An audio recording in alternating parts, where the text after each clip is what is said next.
பெரியவர்களே, நம்முடைய தொடர் சொற்பொழிவின் 306வது சொற்பொழிவாக சுவாமி சகஜானந்தா அவர்களை பற்றி முன்பே உரையாற்றி இருக்கிற முத்து சிவகுருநாதன் அவர்கள் இன்று உரையாற்ற இருக்கிறார்கள். அவர்கள் பழைய தென்னார்காடு மாவட்டத்தில் தாசில்தாராக இருந்து ஓய்வு பெற்றவர். நல்ல சமூக சிந்தனையும் இந்த வயதில் கூட நம்முடைய கூட்டத்துக்கு தொடர்ந்து முடிந்த வரையில் வருகிறவர். இதுவே அவருடைய ஆர்வத்தை காட்டும். அதற்கு முன்னால் கவிஞர் பொன்னிவளவன் அவர்களை பற்றி, அது உங்கள் அண்ணன் இல்லையா, என் தம்பியா அவருடைய தம்பி கவிஞர் பொன்னிவளவன் அவர்களை பற்றி உரையாற்றி இருக்கிறார்கள். இப்பொழுது அவர்களாக யாரை வச்சு ஒவ்வொரு மாதம் கூட்டம் நடத்துறதுங்கிறது எனக்கு பெரிய பிரச்சனை. எனக்கு கிடைக்கணும். அந்த பேசப்படுவதற்கு தகுதியானவரும் வேண்டும், பேசுவதற்கு தகுதியானவரும் வேண்டும். இல்லை சில பேரை வேறு வழி இல்லாமல் நீங்கள் பேசுங்கன்னு நான் கொண்டாந்து பேச வச்சா அது பொருத்தம் இல்லாமல் போயிடுச்சு. சில கூட்டங்கள் ஒன்றும் சாரம் இல்லாமல் போயிடுச்சு. இது அப்படி இல்லாமல் உண்மையான ஈடுபாட்டோடு அவர்கள் சுவாமி சகஜானந்தா அவர்களை பற்றி, சகஜானந்தாவை தமிழ்நாட்டு மக்கள் பூரா தெரிஞ்சு வச்சுருக்கணும். மகாத்மா காந்தி தமிழ்நாட்டுக்கு வந்தபொழுது சுவாமியை போய் சிதம்பரத்தில் பார்த்தார். ஏன்னா அவ்வளோ பெரியவர் அவர். அதை பற்றி யாருக்கும் இப்போ இருக்கவங்களுக்கு தெரியாது. அப்பேற்பட்ட பெரியவரை பற்றி பேசுவதற்காக அவர்களாக முன் வந்தார்கள். அவர்களுக்கு என்னுடைய நன்றியை சொல்லி அவர் உரையாற்றுமாறு கேட்டுக்கொண்டேன். உட்காந்துட்டே பேசுகிறேன். என்ன கொஞ்சம் உரையாடுங்க. இதுவாக ஒரு மைக்கு தயார் பண்ணால் முடியும். நீங்கள் அதை எழுதி கொடுத்தது ஒன்று என்கிட்ட இருக்கு. புண்ணியம் இருக்கு. ஆமாம், இதையும் வச்சுக்கலாம்ல. இதை நான் டைப் பண்ணுவோம். அது டைப் பண்ணியே கொடுத்துருப்போம். ஆமாம், இதை நான் டைப் பண்ணி கொடுப்போம். குறிப்புகளாக இருக்குது. ஏன்னா கொஞ்சம் கொஞ்சமாக சில 4-5 சேர்த்து கூட நான் போடலான்னு இருக்கேன். ஒரு மதித்திருக்கக்கூடிய நண்பர்களே, வழக்கறிஞர் விஎஸ்ஆர் உட்பட ஆகியோருக்கு என் வணக்கத்தை கூறி என்னுடைய உரையை ஆரம்பிக்கலாம். இந்த கூட்டுக்கு வீடு கொடுக்குறேன். எல்லாம் முன்னாடி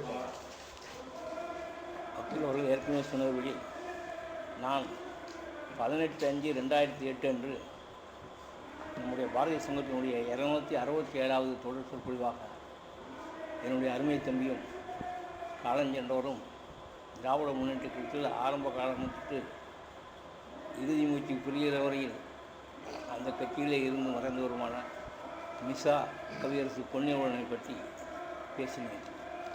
அதற்கு பிறகு சரியான ஒரு அறிஞர்களை பற்றி இங்கே பேச வேண்டும் என்று நான் நினைத்து கொண்டே இருந்தேன். அந்த சந்தர்ப்பத்தில் எப்படி அவர்கிட்ட நான் சொன்னேன், சாமி சகஜானந்தா அவர்களை பற்றி நான் பேசலாமா என்று கேட்டேன். தாராளமாக இங்கே சொன்னது போல் காந்திஜியடிகளே அவரை சிதம்பரத்தில் சந்தித்திருக்கிறார்கள். அவ்வளோ பெரியவர் அவர், தாராளமாக நீங்கள் பேசலாம் என்று எடுப்பிலே சொன்னார்கள்.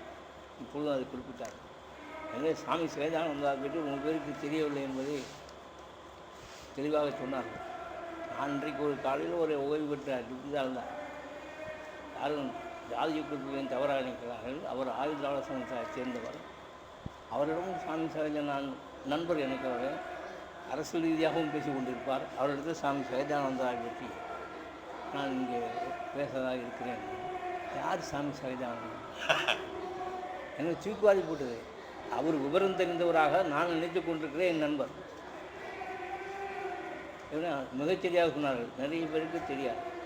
நீங்கள் பிராமணந்தா சுவாமியை தெரியும், இப்போ அழகிறான நித்யானந்தா சுவாமியை தெரியும், நம்முடைய சாமி சகஜானந்தாவை அவனுக்கு தெரியும். ஆனால் இவர் சாதாரணமான ஒரு ஆள் அல்ல. தலித் மக்களை சேர்ந்தவர் என்பதற்காக அல்ல. அவர் அதற்கெல்லாம் அப்பாற்பட்ட ஒரு ஜீனியஸ், அப்பாற்பட்ட ஒரு பெரிய தலைவர். கல்வி கேள்விகளில் சிறந்து சைவ சித்தாந்த நூல்களையெல்லாம் கரைத்து குடித்து அனைத்து தரப்பு மக்களாலும் பாராட்டப்பட்டவர் சாமி சகஜானந்தா. அவளை விட்டு சிறப்பாக சொல்ல வேண்டுமானால் அவருடைய சமகாலத்தோராக வாழ்ந்தவர்கள் யார் யார் என்று நான் குறிப்பிட்டால் நீங்கள் ஆச்சரியப்படுவீர்கள். Tell your friend I will tell what you are என்று ஒரு பழமொழி உண்டு. இவனுடைய நண்பனை சொல்லு, நான் நீ யார் என்று சொல்கிறேன் என்று சொல்வார்.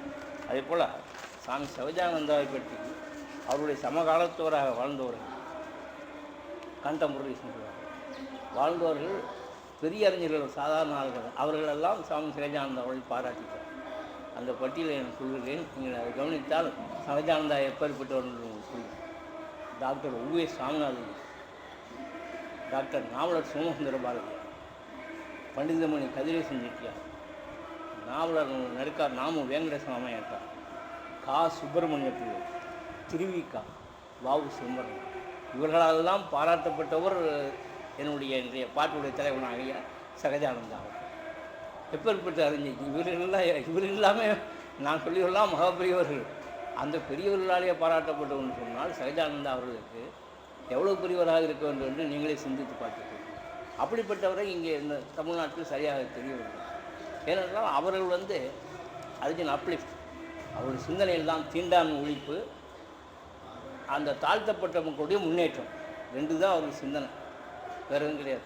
நீ தாழ்த்தப்பட்ட மக்களுக்காக எத்தனை இயக்கம் இருக்குது பாருங்கள், எவ்வளோ இயக்கம் இருக்குது.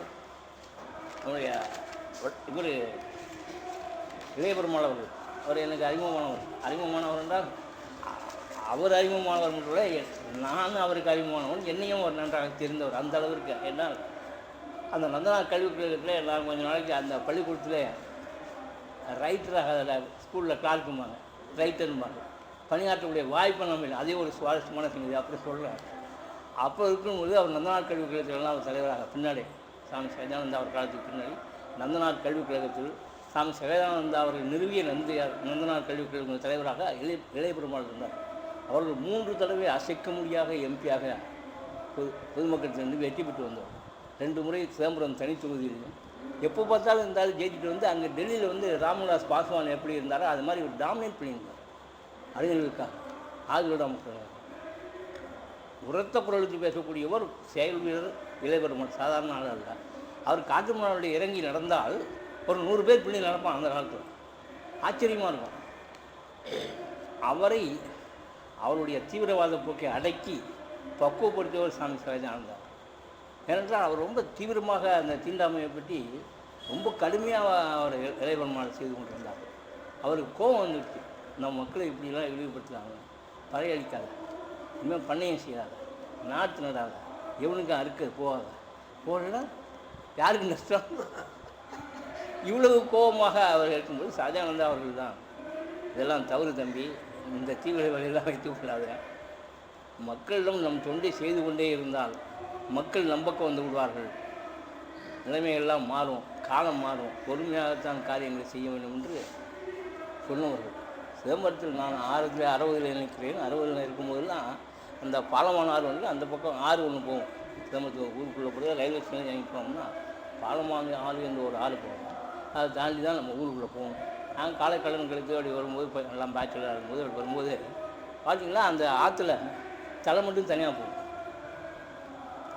சில நாளைக்கு முண்டை மட்டும் தனியாக போகும். மோசமான ஊர் அப்போ. இப்போல்லாம் திண்ணி வந்துருக்கு. 3 குரூப் இருப்பான்ப்பா. இப்போ சொல்கிறாங்க மதுரை தாதா, இங்கே தாதா, உலகத்தில் சொல்கிறாங்க. இவெல்லாம் தூக்கி சாப்பிட்ருவோம். அங்கே வெற்றி தான், வேறு ஒன்றும் வேலையே கிடையாது. 3 குரூப் சொல்லுவாங்க. அப்போ நான் இதாக இருக்குது வாலிமனாக இருக்கும்போது சில்க் ரெட்டி குரூப், உடையார் குரூப், அது வாண்டியார் குரூப். 3 குரூப். இவன் குரூப்பில் ஒருத்தன் போவான், அவன் குரூப்பில் ஒருத்தன் போவான், இவன் குரூப்பில் அவன் போவான்னா அவன் விரலை வெட்டிடுவான். நான் அந்த கர்மாதி பண்ணுறது கூட அவனை தீர்த்திடுறேன்ப்பான். இப்படிலாம் கதையாக சொல்வார்கள். என்னுடைய அருமை நண்பர் இங்கே வரவில்லை, உடம்பு நல்லா அவருக்கு அதிகமாக வரவில்லை. ஐயா அவருக்கு தெரியும், காதம்பரி வெங்கட்ராமன். அவர் நெடுநாளைய நண்பர். அவர் நானும் அவர்களாம் சேமத்தில் இருந்தோம், ஒன்றாக வேலை செய்யணும். அப்புறம் அவர் கருவூலத்துறைக்கு போய்விட்டால் நான் வருவாய்த்துறைக்கு கொண்டு விட்டோம். அது மாதிரியான ஊரில் இவ்வளவு பிள்ளைமார்கள்லாம் ஏற்றுக்கொண்டு ஜாதி வந்தலை ஏற்றுக்கொண்டு தீவிரமாக போராடினால் இளைய பெருமாளை வெட்ட வந்தான். இளைய பெருமாள் ஓடி சாமி அவர்களுடைய இல்லத்தில் புகுந்து விட்டார்கள். சாமி அவர்களுடனே நீங்கள் வா, தெரியும் இது மாதிரி நடக்கும்னு சொல்லிட்டு தன்னுடைய படுக்கையை போட்டு படுத்துருக்கிறாரு. கீழே அந்த இதெல்லாம் விரித்து விட்டார். அந்த கட்டிலுக்கு அடியில் போய் படுத்து வந்தவன் போயிட்டான். சாமி பார்த்தான், சாமிக்கெலாம் வரமாட்டான் இருந்தாலும் அப்படின்னு போயிட்டான். அது தப்பு நடந்த விஷயம், அது தலை தப்பியது. அவ்வளவு அமைதியாக தன்னுடைய கருத்துக்களை சொல்லி அந்த மக்களாலேயே இந்துக்களாலேயே பாராட்டப்பட்டு அவர்களாலே எல்லா விதமான உதவியும் செய்யப்பட்டு எல்லா காரியங்களும் ஆற்றியவர் சாமி சிவஞானம். அதனால தான் அவரை பற்றி பேச வேண்டும் என்று நான் நினைத்தேன். நான் நினைத்தபடி சிலர் இங்கே ஜாதி பற்றி பேசுகிறார்கள், தவறாக நினைத்து கொள்ளாதீர்கள். ஏனென்று சொன்னால் நான் தலித்தில். ஏன்னா சில பேர் என்ன நினைக்கிறான், தலித்தை பற்றி பேசினால் தலித் தலைவரை பேசினால் இவன் தலித்தாக இருப்பான். அது இல்லை, கிடையாது. இன்னொரு காரணம் இருக்குது. இப்போ இருக்க தலைவர்கள் எல்லாம் தலித்து மட்டும்தான் தலித்தை பற்றி பேசலாங்கிறான் அவனை. அதே தான் சொல்ல வந்தான். ஐயா அவர்கள் சரியாக குறிப்பிட்டார். அண்மையில் ஒரு இடம் கூட இருக்கலாம் நினைக்கிறேன். சிவகாமி ஐஏஎஸ் என்று ஒரு அதிகாரி இருக்கிறார். இப்பொழுது அவர் வேலையை விட்டு விருப்போதை விட்டு தனியாக கட்சி ஆரம்பிக்கிறாங்க. அந்த ஐஏஎஸ் அதிகாரி நம்முடைய பாண்டியனோடு ஒரு பொது நிகழ்ச்சியில் கலந்து கொள்கிறார்கள். எல்லா கட்சிக்காரும் கலந்துக்கிறார்கள். அதில் ஐஏஎஸ் அதிகாரியாக இருந்து கொண்டே கலந்து கொண்டார். அந்த நிகழ்ச்சியில் சொல்கிறார்கள், தலித்துகளுக்கு 1000 சொன்னாலும் தலித்துகள் மட்டுமே தலித்துகள் முன்னேற்றத்துக்கு பாடுபட முடியும், மற்றவர்களால் முடியாதுன்னு பேசுகிறார். எனக்கும் என்ன கருத்து அது? அப்போ மகாத்மா காந்தி பாடுபடல, ராஜாஜி பாடுபடல, தேவர் பாடுபடல, வாவுசி பாடுபடல, பெரியார் பாடுபடல, அண்ணா பாடுபடல, பாரதியார் அவங்களை பற்றி நினைக்கல. பாரதியார் எவ்வளவு ஒரு தவறான கருத்து அது துணிந்து ஒரு பொதுமொழி சொன்னால் நான் அப்போ எப்பொழுதுமே நான் அந்த இதெல்லாம் தீக்கா சிவசங்கரன் ஒரு திருநெல்வேலியில் இருக்காங்க. தீக்கசி நெல்லை அடிக்கடி அவர்கள் தினமணியில் தான் எழுதுவார். அவரோட கருத்து மனதில் பட்ட கருத்தை உடனே பதிவு பண்ணி விடுவார். நான் அதே மாதிரி லெட்டர்ஸ் எழுதிய மாதிரி தமிழ் பத்திரிகைகள்லாம் எதை பிடிச்சாலும் நான் ஒரு என்னுடைய ரிஃப்ளெக்ஷன், என்னுடைய கருத்தை தெரிவித்து அது மாதிரி அப்போ தமிழன் எக்ஸ்பிரஸில் அவருடைய அந்த அம்மாவுடைய படம் போட்டு இந்த செய்தி வந்தது. உடனே தமிழன் எக்ஸ்பிரஸ் இப்போ வரவில்லை, அதுக்கு எழுதினேன். இந்தியன் எக்ஸ்பிரஸ் குரூப் எழுதினேன். என்னன்னா இந்த மாதிரி அம்மா சொன்ன தவறு கருத்து எவ்வளவோ பேர் தலித் அல்லாதவர்கள் மிகச்சிறப்பாக கடமையாற்றியிருக்கிறார்கள், முன்னேற்றத்துக்காக பாடுபட்டிருக்கிறார்கள். அவர்கள் இந்த கருத்தை சொல்லுவதாக இருந்தால், இந்த கருத்து அவர் சொந்த கருத்தாக இருந்தால் அவர் ஐஏஎஸ் அதிகாரியாக இருந்து பொதுமொழியில் பேசினதே தவிர்ப்பதல்ல. அவர்கள் பதவியை விட்டு ராஜினாமா பண்ணி விட்டு எந்த கட்சியிலும் சேர்ந்து கொண்டு எதை கொண்டாலும் பேசினாலும் கூட அதை மறுப்பதற்கு உரிய ஜனநாயகத்தில் எல்லோருக்கும் உரிமை இருக்கிறது. அதுவும் அதிகம். அது காக்காவுக்கான பணம் வருமா நான் எழுதி 2 மாதம் தான் நம்ம வேலையை ராஜினாமா பண்ணிட்டு தனியாக ஒரு கட்சி ஆரம்பித்தேன். நான் கடலூரில் இப்பொழுது எனர்ஜி சக்தி துறை இன்னும் கூட பேப்பரில் பார்த்தேன். சக்தி எலக்ட்ரிசிட்டி சக்தி துறையில் முதன்மை செயலாளர் இருக்கார் ரமேஷ்குமார் கண்ணா ஐஏஎஸ். அவரிடம் நான் டிப்டி தால்தார் கடலில் எட்லாக் ஆகினேன், கடலூர் சர்க்கிள் டிரான்ஸ்ஃபர். அப்போ அந்த அம்மா அங்கே டேலிண்டா ப்ராஜெக்ட் ஆஃபீஸர். இவங்க 2 பேரும் பக்கத்து பக்கத்து சிம்பிள், அவரும் சிம்பிள், இந்த அம்மாவும் சிம்பிள் தான். ஒரு சாதாரண நம்ம ஹவுசிங் யூனிட்டுங்களோ அதில் வீடு எடுத்து எம்ஐஜி முடியல் இருக்கும் ஃப்ளாட்டில் இந்த ஃப்ளாட்டில் ஒன்று அடுத்தடுத்த வீட்டில் இருந்தாங்க. அவருக்கு பேக் மேட்டோ சிவகாமி சீனியர்னு நினைக்கிறேன். இவங்க 2 பேரும் பெரியா பேசுவாங்க. கல்யாணம் ஆகி புதுசாக வந்திருக்க ஒரு ரமேஷ்குமார் கண்ணா. அங்கே பேசினா அங்கே அந்த அம்மாவுக்கு ஹிந்தி தான் தெரியும், இவருக்கு ஹிந்தி தான் தெரியும். ஆங்கிலத்தில் தான் பேசலாம் இவர்கிட்ட. சிவகாமி சொல்லவில்லை, மிஸ்ஸஸ் ரமேஷ்குமார் கண்ணா ஆங்கிலத்தில் தான் பேசணும். இவர் என்ன சொல்லுவார் என்கிட்ட, நீங்கள் ஆங்கிலத்தில் நோட் எழுதிடுங்க, அந்த நோட்டை நான் படித்து பார்த்துட்டு நான் திருத்திடுறேன், அந்த நோட்டுக்கு மட்டும்தான் நான் ரெஸ்பான்சிபிள்.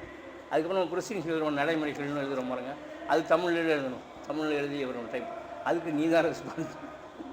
அதுக்கு ஏன்னா நான் எதாவது குறுக்க ஏதாவது பண்ணிட்டேன்னா நோட்டுக்கு இதுக்கு சம்மந்தம் இல்லாம் அது மாதிரி தான் சொல்லுவார். அவர் சொல்லும்போது அந்த அம்மா சொன்னாங்க, அவர்கிட்ட இந்த இவர் ரொம்ப நல்லா அவங்கள ட்ரெயின் பண்ணிருக்கார் போட்டுருக்கு, அவர் சப் கலெக்டர். இவரை என்னட்டு கூட ஒரு வேலை செய்வார்னு நினைக்கிறேன் அப்படின்னு ஒரு நாளைக்கு கேஷுவலாக பேசிட்டு போது சொன்னாங்க. உடனே சொன்னார் அவர், சிவகுருநாதன் இண்டஸ்ட்ரியல் ஹார்ட் ஒர்க்கிங் மட்டுமல்ல, இஸ் ஹானஸ்ட். எனவே நீங்கள் பயமில்லாமல் எப்பொழுது வேண்டுமானாலும் நீங்கள் பணியாற்றும் போது எந்த பணியில் பாட்டினாலும் இவரை நீங்கள் உங்களுக்கு கீழ் அலுவலராக நியமித்துக் கொள்ளலாம். அதே அந்த அளவுக்கு அந்த அம்மா எனக்கு தெரியும், தெரிந்து கொள்ள சந்தர்ப்பத்தை சொன்னாங்க. அவர்கள் இப்படி தவறான கருத்தை சொன்னார்கள். இப்படி இயக்கமே ஆரம்பித்து தனியாக எடுத்து கொண்டிருக்காங்க. தலித்துகளுக்காக இப்போ இங்கே தமிழ்நாட்டில் எவ்வளோ இயக்கம் வந்து பாருங்கள். இளையபெருமாள் அவர்கள் ஆரம்பித்த இயக்கம் தாழ்த்தப்பட்ட ஒரு லீக் என்று நடைபெற்று எக்ஸ்மேயர் பாலசுந்தரன் தலைமையில் ஒரு கட்சி. அங்கே பூவை மூர்த்தி, அதுக்கு பண்ணி பூவை தேகம். நமக்கு இங்கே சபாநாயகராக இருந்து இப்போ வந்து இடைக்கால சமணர் வந்து எல்லா மேலேயும் பதவி பிரமாணம் செஞ்சார். சேக்கூர் தமிழரசு அவருக்கு தான் மேலே ஒரு கட்சி. இதெல்லாம் இவர்களுக்கு தலித்துகளுக்காக. டாக்டர் கிருஷ்ணசாமியின் புதிய தமிழ், தொல் திருமாவளவன் விடுதலை சிறுத்தைகள் கட்சி, அது மேலே சிவகாமியினுடைய புதிய கட்சி. இதெல்லாமும் நிறைய இன்னும் வெளியில் தெரியாத கட்சிகள் தலித்துகளுக்காக பாடுபடக்கூடியவர்கள் முன்னேற்றத்துக்காக இருக்கிறவங்களாம் இருக்கார். ஆனால் நான் என்ன சொல்கிறேன், சுவாமி சைதானந்தாவை போல இவர்கள் யாருமே காலி மாற்றவில்லை. இவர்களெல்லாம் என்ன நினைத்து கொண்டிருக்கிறார்கள், நாம் ஒரு கூட்டத்தை காட்டி அதன் மூலம் ஒரு பதவியை பெற்ற பிறகு பதவியை கொண்டு இவர்களுக்கு உதவிகளை செய்யலாம் என்று. பதவியில் இருக்கிறது தான் உதவி செய்கிறதுலாம் சும்மா. கொஞ்சம் மன்னிக்கணும், நான் மாத்திரை கொடுக்கணும். தண்ணி வேணுமா? இதுக்கு தண்ணி கொடுத்துமே என் அடியில் வந்து சொல்ல தொந்தரவு உண்டு கொஞ்சம்.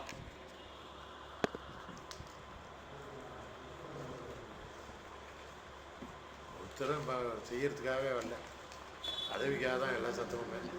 கையெழுத்து நீங்கள் இதில் கையெழுத்து போடணும். சரி,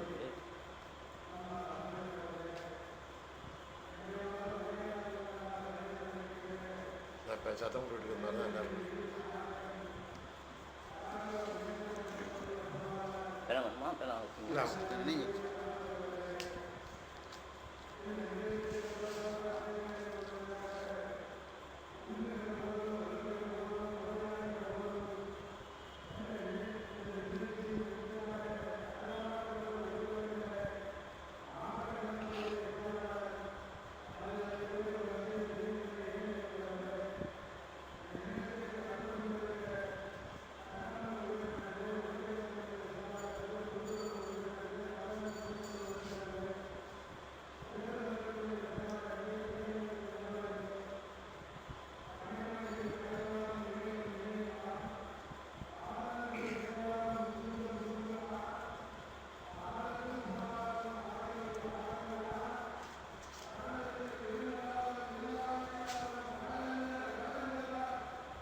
எல்லாரும் கூட பதவிக்காகவே தான் இவர்கள் இந்த தனித்தனி பழைய வைத்துக் கொண்டிருக்கிறார்கள். அம்பேத்கர் அவர்கள் கற்பி, ஒன்றுபடு, புரட்சி செய் என்று வார்த்தைகளை சொன்னார். ஆனால் அவர்கள் கடமை, கண்ணியம், கட்டுப்பாடு, டியூட்டி, டிக்னிட்டி, டிசிப்ளின் சொன்னது போல கற்பி, ஒன்றுபடு, புரட்சி செய், இது அம்பேத்கருடைய வாசகம். ஆனால் இந்த அமைப்புகள்லாம் என்ன செய்கிறாங்கன்னா, அவன் கற்பிக்கவும் இல்லை, ஒன்றுபடவும் இல்லை. இவங்களுக்குள்ளே ஒருத்தர் பார்த்து பேச மாட்டாங்க. ஆனால் புரட்சி செய்யுங்கிறதுல தயாராக இருக்காங்க. புரட்சி செய்யணும், ஏதாவது அது கிராமங்களிலும் மற்ற இடத்துல ஏதாவது செஞ்சு எங்களை போல தாழ்ந்தாள் இருக்குது லாண்ட் ஆர்டர் உண்டாக்கி அங்கே அது மாதிரி ஏதாவது செய்து. சகஜானந்தா சாமிகள் அப்படிப்பட்டவர் அல்ல. அவர்கள் என்கடன் பணி செய்து கிடப்பது என்று அப்பர் பெருமான் சொன்னது போல தொண்டு செய்வதற்கென்றே பிறந்தவர். தொண்டு தான் அவருடைய சிந்தனை கூட. இவர்கள் பதவியை நாடு ஓடினார்கள். ஆனால் பதவியெல்லாம் அதை தேடி வந்து சைதானந்த சாமி அவர்கள் 1925ஆம் ஆண்டிலேயே அவர்கள் சிதம்பரத்தினுடைய நகராட்சியினுடைய பர்மனண்ட் கவுன்சிலராக நியமிக்கப்பட்ட கவுன்சிலர். அவன் நின்று ஜெயிக்கிறது அலைகிறான் கவுன்சிலர் போஸ்ட்டுக்கு. இவரை வந்து நியமிக்கிறாங்க நகராட்சியும் அந்த லோக்கல் அட்மினிஸ்ட்ரேஷன் சார்பு. அதில் 38ஆம் வருஷம் வரைக்கும் இருந்திருக்காரு. 1925 வந்து 38 வரைக்கும் இருந்திருக்காங்க. அதுக்கு பிறகு ஆதில் அவர்களுக்கு செய்கிற சேவைகள்லாம் மதிக்கின்ற வகையில் பிரிட்டிஷ் அரசே இவரை மேல்சபை மெம்பராக நாமினேட் செய்கிறது. எம்எல்சிக்கு இப்போ பாருங்கள் படாத பாடுபட்டு வரல. ஆனால் அது எம்எல்சியாக அவரை நியமித்தார். பிரிட்டிஷ்காரங்களே நியமித்தார். சாமியினுடைய அந்த துண்டெல்லாம் பார்த்து இவர் தான்டா அர்ஜுனல் அப்துல் பாடக்கூடிய ஆள், உடனே இவரை நியமிக்கணும். பிரிட்டிஷ்காரனே அவரை நாமினேட்டட் அது எம்எல்சி மெம்பர் ரெஜிஸ்ட்ரேஷன். அப்போ அதான் ஒன்றிணைந்த இது இப்போ வந்து மாகாணமாக சென்னை மாகாணமாக இருந்தது, பிரிக்கப்படாமல் அப்போ நியமித்தான். அதுக்கு பிறகு அதில் 1926ஆம் ஆண்டு முதல் அந்த பொறுப்பில் இருக்கார், பதவியில் இருக்கார் சாமி. அதுக்கு பிறகு இந்தியா சுதந்திரம் அடைகிற வரையில் அந்த பதவியில் இருந்திருக்கார் பாருங்கள். எவ்வளோ பெரிய சமாச்சாரம், இந்த பதவிக்கு அலைகிறான் ஐயா சொன்னா பதவிக்கு. இவர் இவர் தேடி பதவி எப்படி ஒட்டிக்கிட்டு இருக்கு பாருங்க. இவர் உதனோட விடாது போல 26லேருந்து சுதந்திர வரைக்கும் அந்த பதவியில் இருந்திருக்காரு. அதில் எம்எல்சியாக இருந்திருக்காரு. அதுக்கு பிறகு சுதந்திரம் இருந்த பொழுது இவர் காங்கிரஸ் இயக்கத்தில் இருந்தார். அவர் நம்பிக்கை காங்கிரஸ் இயக்கம் நம்முடைய அறிஞர் மக்களுக்கு பேருதவி செய்யும் என்பது அசைக்க முடியாத நம்பிக்கை அவருக்கு, சாமி சகஜானந்தம். அதனால் அவர் என்ன நினைச்சார், அப்படி தான் இருந்தது அந்த இயக்கம். என்னை பொறுத்து நான் திருவண்ணாமலை. அதனால் அவர் என்ன பண்ணார், உடனே காங்கிரஸ் இயக்கத்தில் சேர்ந்து அவங்களோட இருந்தார். இவங்களே சேர்த்துக்கிட்டாங்க. இவரும் போய் அதுக்கு போய் ஒன்றை நம்ம பேர் அவரும் சொல்ல, அங்கேருந்து வரலாம் சாமி நீங்கள் காங்கிரஸ் சேர்ந்துட்டாங்க. சரி சேர்ந்துட்டாங்க. சேர்ந்து அவர் 3 பேர் சிதம்பரம் தனித்தொகுதியுடைய எம்எல்ஏவாக இருந்தார். யாரும் அசைக்க முடியல, அவ்வளோ ஓட்டு வாங்கி யாரும். பேரறிஞர் அண்ணா அவர்கள் 1956 நேற்று சொன்னார்கள், அங்கே திருச்சியில் வச்சு தான் நம்ம நிற்கலாமா நிற்கக்கூடாதான்னு மக்கள்கிட்ட வாக்கெடுப்பு நடத்தி எலெக்ஷன் நின்னாங்க. 57 தானே முதல்ல நின்னாங்க. 56 வச்சு 57 போட்டினாங்க. 57 முன்னாடியே இவர் 2 தினம் ஆகிடுச்சு இவருக்கு சாமிக்கு. 57லையும் நிற்கிறாரு சிதம்பரம் தனித்தொகுதியில். அப்போ அண்ணா அவர்கள் என்ன சொல்கிறார்கள், சாமி சகஜானந்தா அவர்கள் போட்டியிடுகிறார்கள், திராவிட முன்னேற்ற கழகம் அவருக்கு எதிர்ப்பு யாரையும் நிறுத்தாது. அப்போ தோக்கிறதுக்காகவே ஒருத்தர் அங்கே இருந்தார் போல ஒரு ஆளுமுகம்.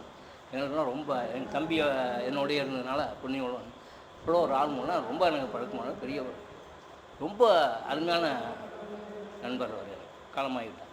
அவர் திருவள்ளுக்கிழமை அண்ணாமலை பல்கலைக்கழக திருவள்ளுக்கிழமை என்ற ஊரில் பிறந்தவர்கள், அங்கேயே இருந்தவர்கள். தோற்பதற்கு என்று திராவிட முன்னேற்ற கழகத்தால் சிதம்பரம் தனித்தொகுதிக்கு அவர் நிறுத்துவார்கள். தோற்றுக்கிட்டு தான் இருப்பார் அவர். அதை பற்றி அவர் கொல்லப்படுவார். அப்படி தான் அவர் தனியான ஆட்களே கிடையாது. தனித்தொகுதியை நிறுத்துவதற்கு திராவிட முன்னேற்றத்தில் ஆட்களை தேடிக்கொண்டு இருப்பார்கள். நான் சொல்கிற அந்த காலகட்டத்தில் அப்போது இவர் அசைக்க முடியாமல் புலவர்கள் நின்று அதை பற்றி தொய்விடாமல் தோற்று கொண்டே இருந்தார். அவர்களாம் சாமி சகஜானந்தாவுடைய வளர்ப்பு. அவருடைய அந்த பாரதிதாசன் பரம்பரை முறை சகஜானந்தா அவனுடைய நந்தனார் கல்விக்குள்ளத்தின் வாயிலாக வந்தவர்கள். அவர்களாம் சிறந்த தலைவர்கள். அவர்கள் அதெல்லாம் மறக்க முடியாது.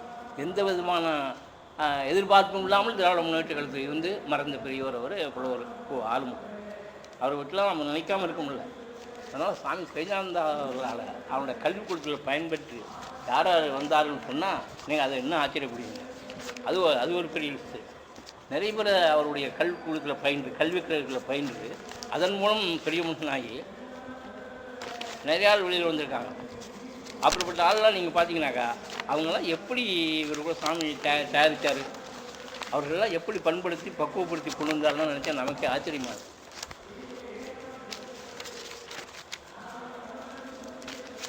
அது ஒரு பெரிய லிஸ்ட்டே.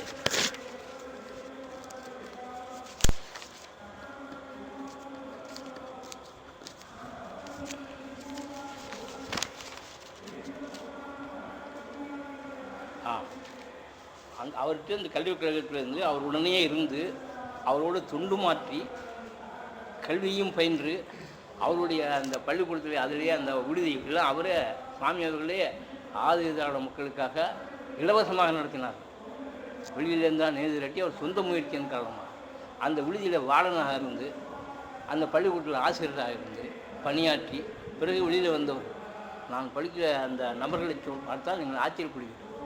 ஐயாவுக்குலாம் தெரிஞ்சவராக இருக்கும். முக்கியமாக ஒரு நபர் திரு என் ராஜாங்கம், எக்ஸ் எம்எல்ஏ, எக்ஸ் எம்பி, முன்னாள் ஆதி திராவிட முன்னேற்றத்தினுடைய ஆதி திராவிட அமைச்சர். அவர் இப்போ கடலூரில் இருக்கார். 92 93 வயசாகுது. கடலூரில் இருக்கார். இப்போ குறிஞ்சிப்பட்ட ராஜாங்கம்னு சொல்லுவாங்க. திராவிட முன்னேற்றத்தில் ஒரு பெரிய அறிஞர் தலைவர். திருமதி S Ponnammal Madurai. S Ponnammal Congress MLA, ex MLA Madurai. அவங்க அவர் நம்முடைய சாமியுடைய தயாரிப்பு. Panneerselvam ex MLA Sirkazhi. Marimuthu ex MLA Vanur. Late KPS Mani ex MP மற்றும் எக்ஸ் எம்எல்ஏ சீர்காழி. கேபிஎஸ் மணிலாம் பெரிய ஆள். நான் சின்ன பையனாக இருக்கும்போது தாடி வச்சுட்டு இருப்பார். Late Sivasubramaniam ex MLA Chidambaram. A Murugesan ex MP Chidambaram. Late Pulavar Arumugam Thiruvalluvar. இதே மாதிரி அதிகாரிகள் நிறைய பேர் அங்கே படித்து பின்ன காலத்தில் அதிகாரிகளாக இருக்கிறார். ஆதிதிராவிட சமூகத்தை சேர்ந்தவர், ஆதிதிராவிட சமூகத்தைச் சேர்ந்தவர். அதில் குறிப்பிடத்தக்கவர் திரு சி தங்கராஜ் ஐஏஎஸ், தமிழக அரசனுடைய முன்னாள் செயலாளராக இருந்தவர். Late Thiru G Subramanian deputy director ஆதிலாளர் இருக்கார். லேட் திரு தி ஜெகநாதன் டிப்டி டைரக்டர் ஆதிலாளர். Gandhidas retired registrar of cooperative. Doctor Kripanadhi MS FRCS Cuddalore மாவட்ட மருத்துவமனை அதிகாரியாக இருந்து விருப்ப ஓய்வுகளை போயிட்டு பிறகு தமிழ்நாட்டினுடைய பாரதிய ஜனதாவுடைய தலைவராக இருந்தவர் எஸ்பி கிருபானதி. இல்லை புலவர் ஆறுமுகம், ராஜாங்கம், திரு சிவசுப்பிரமணியம், தங்கராஜ் ஐஏஎஸ், ஜெகநாதன் இறந்துவிட்டார் டிப்டி டைரக்டர், இவர்களோடலாம் எனக்கே நேரடியாக தொடர்பு கொண்டு நான் அப்பொழுது 23 வயசுலேயே எனக்கு நேரடியாகவே அவரை தெரியும் என்பது பெரியதில்லை, என்னை அவர்களுக்கு தெரியும். அந்த அளவுக்கு நான் தொடர்புட்டு அவர்களோட பழகி கொண்டிருந்தேன். ஏனென்றால் நான் அந்த நாட்களில் கழகத்தில் ஒரு உள்ளம் அந்த ரைட்டராக உத்தியோகம் பார்த்ததுனால் கிடைத்த பயன் அது. அந்த பாக்கியம் எனக்கு கிடைச்சது. அது என்னன்னு நான் கல்ட்ராஸில் அது ஏதோ ஒரு அது திண்டத்தகாத போஸ்ட் மாதிரி நினச்சிக்கிட்டான். ஏன்னா நான் பொண்ணு வச்சு பேசும்போது என் தம்பிகளை நான் தாஜந்தை இல்லாமல் எனக்கு 10 வயசில் அம்மா இருந்துட்டாங்க, 18 வயசில் அப்பா இருந்துட்டாங்க. அதை நான் அந்த பொண்ணு பற்றி பேசும்போது சொன்னேன். பொண்ணு உடனையும் தம்பி இன்னொரு தம்பி முத்தோடனெல்லாம் நான் தான் வளர்த்தேன். நானே வளர்த்து இவர்களுக்கெல்லாம் படிப்பு முடித்த பிறகு தான் நான் திருமணம் 27-28 வயசில் நான் திருமணம் செய்து கொண்டேன். அப்போது இந்த முத்து உழவன் இங்கே வந்து நம்ம உமாமந்தூரில் 4th படிக்கிறாரு, அமிர்த கணேசன் பேரில். அவர் பேர் எங்கள் அப்பா அவர் பேர் வச்சு அமிர்த கணேசன். அவர் இங்கே 4th படிச்சுட்டு அதோட எங்கள் அப்பா இறந்துட்டாரு. என்ன பண்ணுறதுன்னு தெரியல. நான் வந்து எல்லாம் நான் முன்ன சொன்னேன் ஏகே விளமனுடைய சித்தப்பா மாரிமுகல் கணபதியா பிள்ளை அவர்கள் எங்கெல்லாம் அழைச்சி முடியும் அவங்க வீட்டில் வச்சாங்க. அத்தை ஒரே அத்தை எங்கள் அப்பாவோட தங்கச்சி அவர் வீட்டில் வச்சுருந்தார். எவ்வளோ நாளைக்கு அவங்க வீட்டில் இருக்க முடியும், லீவுக்கு தான் நாங்கள் போயிட்டு வருவோம். கடைசியில் பர்மனெண்ட்டாக அவர் வீட்டுக்கு போகிற மாதிரி ஆயிடுச்சு. அதுக்கு பிறகு நான் எனக்கு வேலை எப்படியும் கிடைச்சாங்கன்னு சொல்லி அப்புறம் தான் முதல்ல நான் பூண்டி இவரை அவனை பெரியவர்களை பார்த்து அவர்களும் அந்த பூண்டி காலேஜ் அப்படி தான் ஆரம்பமாகுது. அதில் வந்து அட்டெண்டர் வேலையை வாங்கி கொஞ்ச நாள் இருந்தேன். பிறகு சர்வீஸ் கமிஷன் எழுதி கடலூருக்கு எனக்கு வருவாய்த்துறையில் போஸ்டிங் வந்துட்டு நான் போயிட்டேன். அப்போ இவங்களையும் அழைச்சிட்டு போயிட்டேன். எங்கள் பாட்டி தான் கூட இருக்காங்க, ஒரு வேலைக்காரமாக வச்சுட்டு சமையல். அப்போது இந்த முத்துவளவன் அப்புறம் முத்துவளவன் ஒரு பொண்ணுவளவன் தான் அவர் பேரை மாற்றிட்டாரு முத்துவளவன். அவரை அங்கே சென்ட் ஜோசப் ஸ்கூலில் சேர்த்துருந்தேன். அங்கே போய் மிகவும் நல்ல முறையில் படித்து இங்கே சாதாரண படிச்சிருந்தவர். அங்கே ஒரு பாதிரியார் மரியதாசன் அவர் படிக்க வச்சு அவர் ட்ரைனிங்கில் வந்துட்டார். நல்ல மார்க் வாங்கினேன். ஒரு நாள் என்ன பாதிரியார் பார்த்து, இல்லை உங்கள் தம்பி எப்படி படிக்கிறான்னு கேட்டிங்களான்னு. இல்லை நல்லா ரேங்க் வராங்கன்னு. சந்தோஷமாக இருக்கா, எப்படி ரேங்க் வந்தான்னு தெரியுமா இப்படிங்கண்ணா. ஒரு நாள் கேளிங்க, ஒரு நாள் பெரும்படி கொடுத்தேன், ஒரே அடி தான். அதில் பையன் விட்டுட்டான். வந்து அது மாதிரி வந்து படித்து அந்த பையன் முன்னேறி பின்னாளில் அவர் வந்து ஜாயின்ட் கமர்ஷியல் ஆஃபீஸராக டேரெக்டாக ஐஏஎஸ் போயிடாங்க. டேரெக்டாக ஜேஎஸ்டிஓவாக போய் சிடிஓவாக போய் ஏசியாக போய் நம்முடைய துரதிருஷ்டம் டிப்டி கமிஷனர் போஸ்ட் வரும்போது அவர் இறந்துட்டார். அது எனக்கு 8 வயசு போய் அவரை வந்து நான் அண்ணாமலை சேர்க்கணும், படிக்க வைக்கணும். அங்கே அப்போல்லாம் தென்னாக்கிராமத்தில் அண்ணாமலை யூனிவர்சிட்டி விட்டால் வேறு காலேஜ் கிடையாது. அண்ணாமலை யூனிவர்சிட்டியில் அப்போ இது உண்டு, கிராஜுவேட்லாம் உண்டு. அதெல்லாம் அப்புறம் தான் கிடையாது, இப்போல்லாம் கிடையாது. அப்போ அதனால் சேர்க்கணுங்கிறதுக்காக நான் சிதம்பரம் வேணும்னு கேட்குறேன், பென்ஷன் கொடுக்குறேன். கல்டாஸில் என்ன பண்ணுறான், நான் ப்ரொபேஷன் கூட கம்ப்ளீட் பண்ணல. அப்போ என்ன பண்ணுறான், 57 வேலைக்கு போனேன், 60 நான் பென்ஷன் கொடுக்குறேன். என்ன பண்ணுறான், கள்ளக்குடி கடிச்சிட்டான். உடனே முத்தியா பிள்ளைன்னு ஒருத்தர் இருந்தார், வயசானவர். அவர் என்ன பண்ணார், நீங்கள் தான் இவனுக்கெல்லாம் பேசிட்டு இருக்கிறத நேராக போய் கலெக்டர் ஐயாவை பாரு. சரி, நான் அப்போல்லாம் எல்லாமே இல்லை, ஒன்றும் இறங்கு பயமரியாதுன்ற மாதிரி கலெக்டரும் கவர்மெண்ட் சொல்லி நம்மளும் கவர்மெண்ட் சொல்லிட்டு அவ்வளோதானே, என்ன பெரிய சமாச்சாரம் அப்படின்னு நேராக பங்களாவுக்கு போயிட்டேன். ஒரு நாள் அது திங்கக்கிழமை செவ்வாய்க்கிழமை பார்க்கல, எனக்கு அவசரம். எல்லா கிழமையும் நான் பங்களாவில் நுழைஞ்சோன்னா கலெக்டர் இல்லை, கேம்பட்டார் ஹென்ரி பீட்டர்னு அவர் கேம்பட்டார். அவருடைய மனைவி விக்டோரியா ஹென்ரி பீட்டர்னு இருந்தார். அவருடைய கிரிட் ஆஃப் சர்வீஸுடைய தலைவி. அவர்கள் ஏழை எளிய மக்களுக்கு ரொம்ப உதவி செய்கிறவர். அவங்க எல்லோரும் சொல்லுவாங்க, அந்த அம்மாவை பார்த்துட்டா எல்லா காரியம் நடந்துருவாங்க. கலெக்டரை பார்க்க முடியல, கலெக்டரை நம்ம எப்படி பார்க்க முடியும். அவர்கள் ஏதோ ஒரு காரியமாக கீழே வந்தார்கள். அந்த கேஜி சீனிவாசன் அவர் கேம்ப்லார் பின்னால் விழுப்புரத்தில் தாக்குதலாக இருந்தார். பின்னாடி அவர்கிட்ட நான் வேலை செய்வேன். அதுக்கப்புறம் நானே விழுப்புரம் தாழ்ந்தார், அது வேறு சமாஜம் விழுப்புரம் தாழ்ந்தார் ஆகிட்டேன். இவர் வந்து என்கிட்ட சத்தம் போட்டுக்கிட்டு இருக்காரு, முளைச்சி 3 நாள் காலையில் நீ வந்து பெட்ஷீட் கிட்ட கலெக்டர் பார்க்க வந்துட்டாரு. அப்போ அந்த அம்மா வந்துட்டாங்க, ஏதோ அவங்களோட சமாச்சாரமாக அவர்கிட்ட ஏதோ சொல்கிறதுக்காக, ஏதோ கேட்குறதுக்கு வீட்டு விஷயமாக தான் கேட்குது, எதுக்கோ ஆள் அனுப்புறது எதுக்கோ வந்தாங்க. வந்தோடனே இதான் சாக்குன்ட்டு, ஏன் யார் இந்த பையன் இல்லை சத்தம் போட்டுக்கிட்டு இருக்கிறீங்கன்னாரு. அப்படியே அந்த அம்மா அவரை கேட்டாங்க, காமிக்கலாம் இருக்கேன். நான் இதான் சாக்குன்னு அம்மா அப்படின்னு புந்துட்டேன். புந்து பெட்ஷீட் கொடுத்துட்டு இந்த மாதிரி அப்படியா நீ வந்து படிக்க வைக்கிறியா தம்பியா அப்பா அம்மா இல்லையா அப்படின்னு. ஆமாங்க. என்ன அவன் உனக்கு இங்கே முடிச்சுட்டான் சேம்பரம் கட்டாங்க தான் அவன் படிப்பான், இல்லாட்டி இனிமேல் படிக்க மாட்டான், வேறு ஏதாவது கடைகளில் எதாவது வேலைக்கு போட்டுருவான், நீ போ உனக்கு சேம்பரம் கிடைக்கும் அப்படின்ட்டு இவ்வளோ தான் சொன்னாங்க அந்த அம்மா. நான் அலுவலகத்தை வந்து கல்லூரி ஆஃபீஸ் போயிட்டேன், கல்லூரியில் வேலை செய்யணும்ப்பா தாலுக்கா ஆஃபீஸில். மத்தியானம் 3 மணிக்கு சிரஸ்தார் கூப்பிட்றாருன்னு ஆள் வரான் எனக்கு, deputy Dadar echoed deputy Dadar அப்போ அசிஸ்டன்ட் தாதார்மா. அவர் உன்னை சிரஸ்தார் கோபமாக இருக்கார், ஏன் என்ன தப்பு பண்ணணும் உன்னை சிரஸ்தார் கூப்பிட்றோம். சிரஸ்தார்னா அவ்வளோ பெரிய பதிவு அது ஐயாவுக்கு தெரியும், புசூர் சிரஸ்தார்மாங்க. தலைமைங்க கலெக்டருக்கு எடுத்து பிஏக்கு எடுத்து அவர் தான் போஸ்டிங் எல்லாம். உடனே போய் பார்த்தோன்னே என்ன நினச்சிட்டு நீ போய் எங்களெல்லாம் மனுஷனாக தெரியாதா, என்ன பார்க்க மாட்டியா, ஏபிஏ பார்க்க மாட்டியா, பிஏவை பார்க்க முடியாது, அப்போ டிஆர்ஓ கிடையாது, போஸ்ட் கிடையாது, நீ நேராக கலெக்டர் பார்க்க போயிட்ட அப்படின்னு கோபமாக பேசினார். இல்லைங்க என்னுடைய இந்த மாதிரி நிலைமையை சொல்லி தாழ்மையாக சொன்னான். எனக்கு அதெல்லாம் தெரியாது, அந்த ஏஃபோர் கிளார்க்காக பாருங்கிட்டார். அவர் ஏஃபோர் கிளார்க் தான் எங்களுக்கு கோச்சிங் போகிறவர், எழுதி வைக்கிறவர். அவரை பார்த்தேன் நண்பர் பிஜி மாசுராமன், அவர் பிற்காலத்தில் ரொம்ப நண்பர் ஆகிட்டார். அவர் டிப்டி கமிஷனர் சிவில் சப்ளை போயிட்டே இப்பொழுது ஸ்டேட் பென்ஷன் அசோசியேஷன் தலைவராக இருந்து போன வருஷம் தான் அவர் அதுலேருந்து விடுபட்டார். ஏன்னா உடம்பு முடியல, அதுலேருந்து விடுபட்டார். பிஜி மாசுராமன் அவர் அந்த கிளார்க், அவரும் ஜூனியேஷன் தான். என்னை பொறுத்தவரைக்கும் அவர் எல்டிசி நானும் எல்டிசிமே, அது மாதிரி அப்போ அவர் எல்டிசி வரைக்கும் நான் ஏன் எல்டிசி எப்படி. அவர் என்ன பண்ணார், அவரும் கோபம் நேராக போய் பார்த்துட்டேங்க. சேம்பரத்தில் 3 ஆஃபீஸ் இருக்குது, RTOS office, tahsildar office, special tahsildar இருப்பார், ஆதிர் ஆளுநர் இருப்பார். 3 ஆஃபீஸில் இடம் கிடையாது, எங்கே போடுறது ஒன்றா அப்படின்னு என்னையே கேட்குறாரு. எனக்கு சேம்பரத்தில் இருக்கணும், எங்கே போடணுங்க நீங்கள் தான் பார்த்தீங்க. அப்புறம் நந்தநாடு ஸ்கூல்னு ஒன்று இருக்குது தெரியுமான்னாரு. தெரியாதுங்க. அந்த ஸ்கூலில் ஒரு கிளார்க் போஸ்ட் இருக்குது, அது எவனும் போக மாட்டேறான், அங்கே போடுறேன். ஐயாட்ட சொல்லிடுறேன், நீ போடுறியா, எனக்கு இடம் முக்கியமல்ல, போஸ்ட் முக்கியமல்ல, ஆஃபீஸ் முக்கியமில்லை, சிதம்பரம் முக்கியமில்லை. உடனே போட்டார். அப்படி நான் வந்து நந்தநாடு ஸ்கூலில் போய் சேரக்கூடிய பாக்கியம் எனக்கு தன்னால் கிடைச்சிது.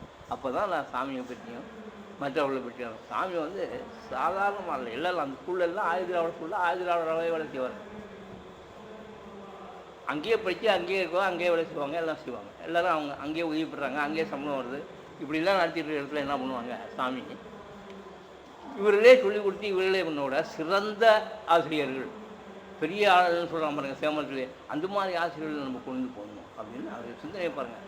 சாமிநாதையர்னு ஒருத்தர், அவரை கொண்டு வந்து ஹெட்மாஸ்டராக போட்டாங்க. நான் போகிறதுக்கு 3 மாதம் ரிட்டையர் ஆகிட்டார். அதுக்கப்புறம் பாலசுப்ரமணிய பிள்ளைன்னு கனகசுப்ரமணியன் பாலசுப்ரமணியன் அவர் தான் நான் இருக்கலாம் இருந்தார், அவரை கொண்டு போட்டார். பசுபதி நாயன்னு ஒரு போஸ்ட் கிராஜுவேட் மேக்ஸ் அவரை போட்டார். குஞ்சுபாங்க பிள்ளைன்னு தமிழையாவா போட்டார். இப்படி தேர்ந்தெடுத்து அதே மாதிரி அவர் பெண்கள் உயர்நிலை பள்ளிக்கு அதே மாதிரி போட்டார். டிவி பத்மாவதி அம்மையார் நினைவு சரியாக இருக்கும்னால் டிவி பத்மாவதி அம்மையார்னு ரொம்ப நாள் அவங்க தான் ஹெட்மிஸ்டராக இருந்தாங்க. இவங்கெல்லாம் வந்து வேற்று ஜாதியைச் சேர்ந்தவர்கள், ஆனால் பாடம் நடத்துவதிலே வல்லவர்கள். நம்ம பிள்ளைகளுக்கு வல்லவர்களை கொண்டு பாடம் நடத்த வேண்டும் என்று சாமியவர்கள் இவரெல்லாம் தயார் பண்ணி கொண்டு எவ்வளோ பெரிய உயர்ந்த சிந்தனை பாருங்கள். அவங்க சிறப்பாக பாடம் நடத்துவாங்க அவங்களாம். அதுக்காக அங்கே படித்த அந்த இவர் ராஜாங்க, அங்கே படித்த சக்கரபாணி அவங்களாம் நடத்தலைன்னு நான் சொல்ல மாட்டேன்.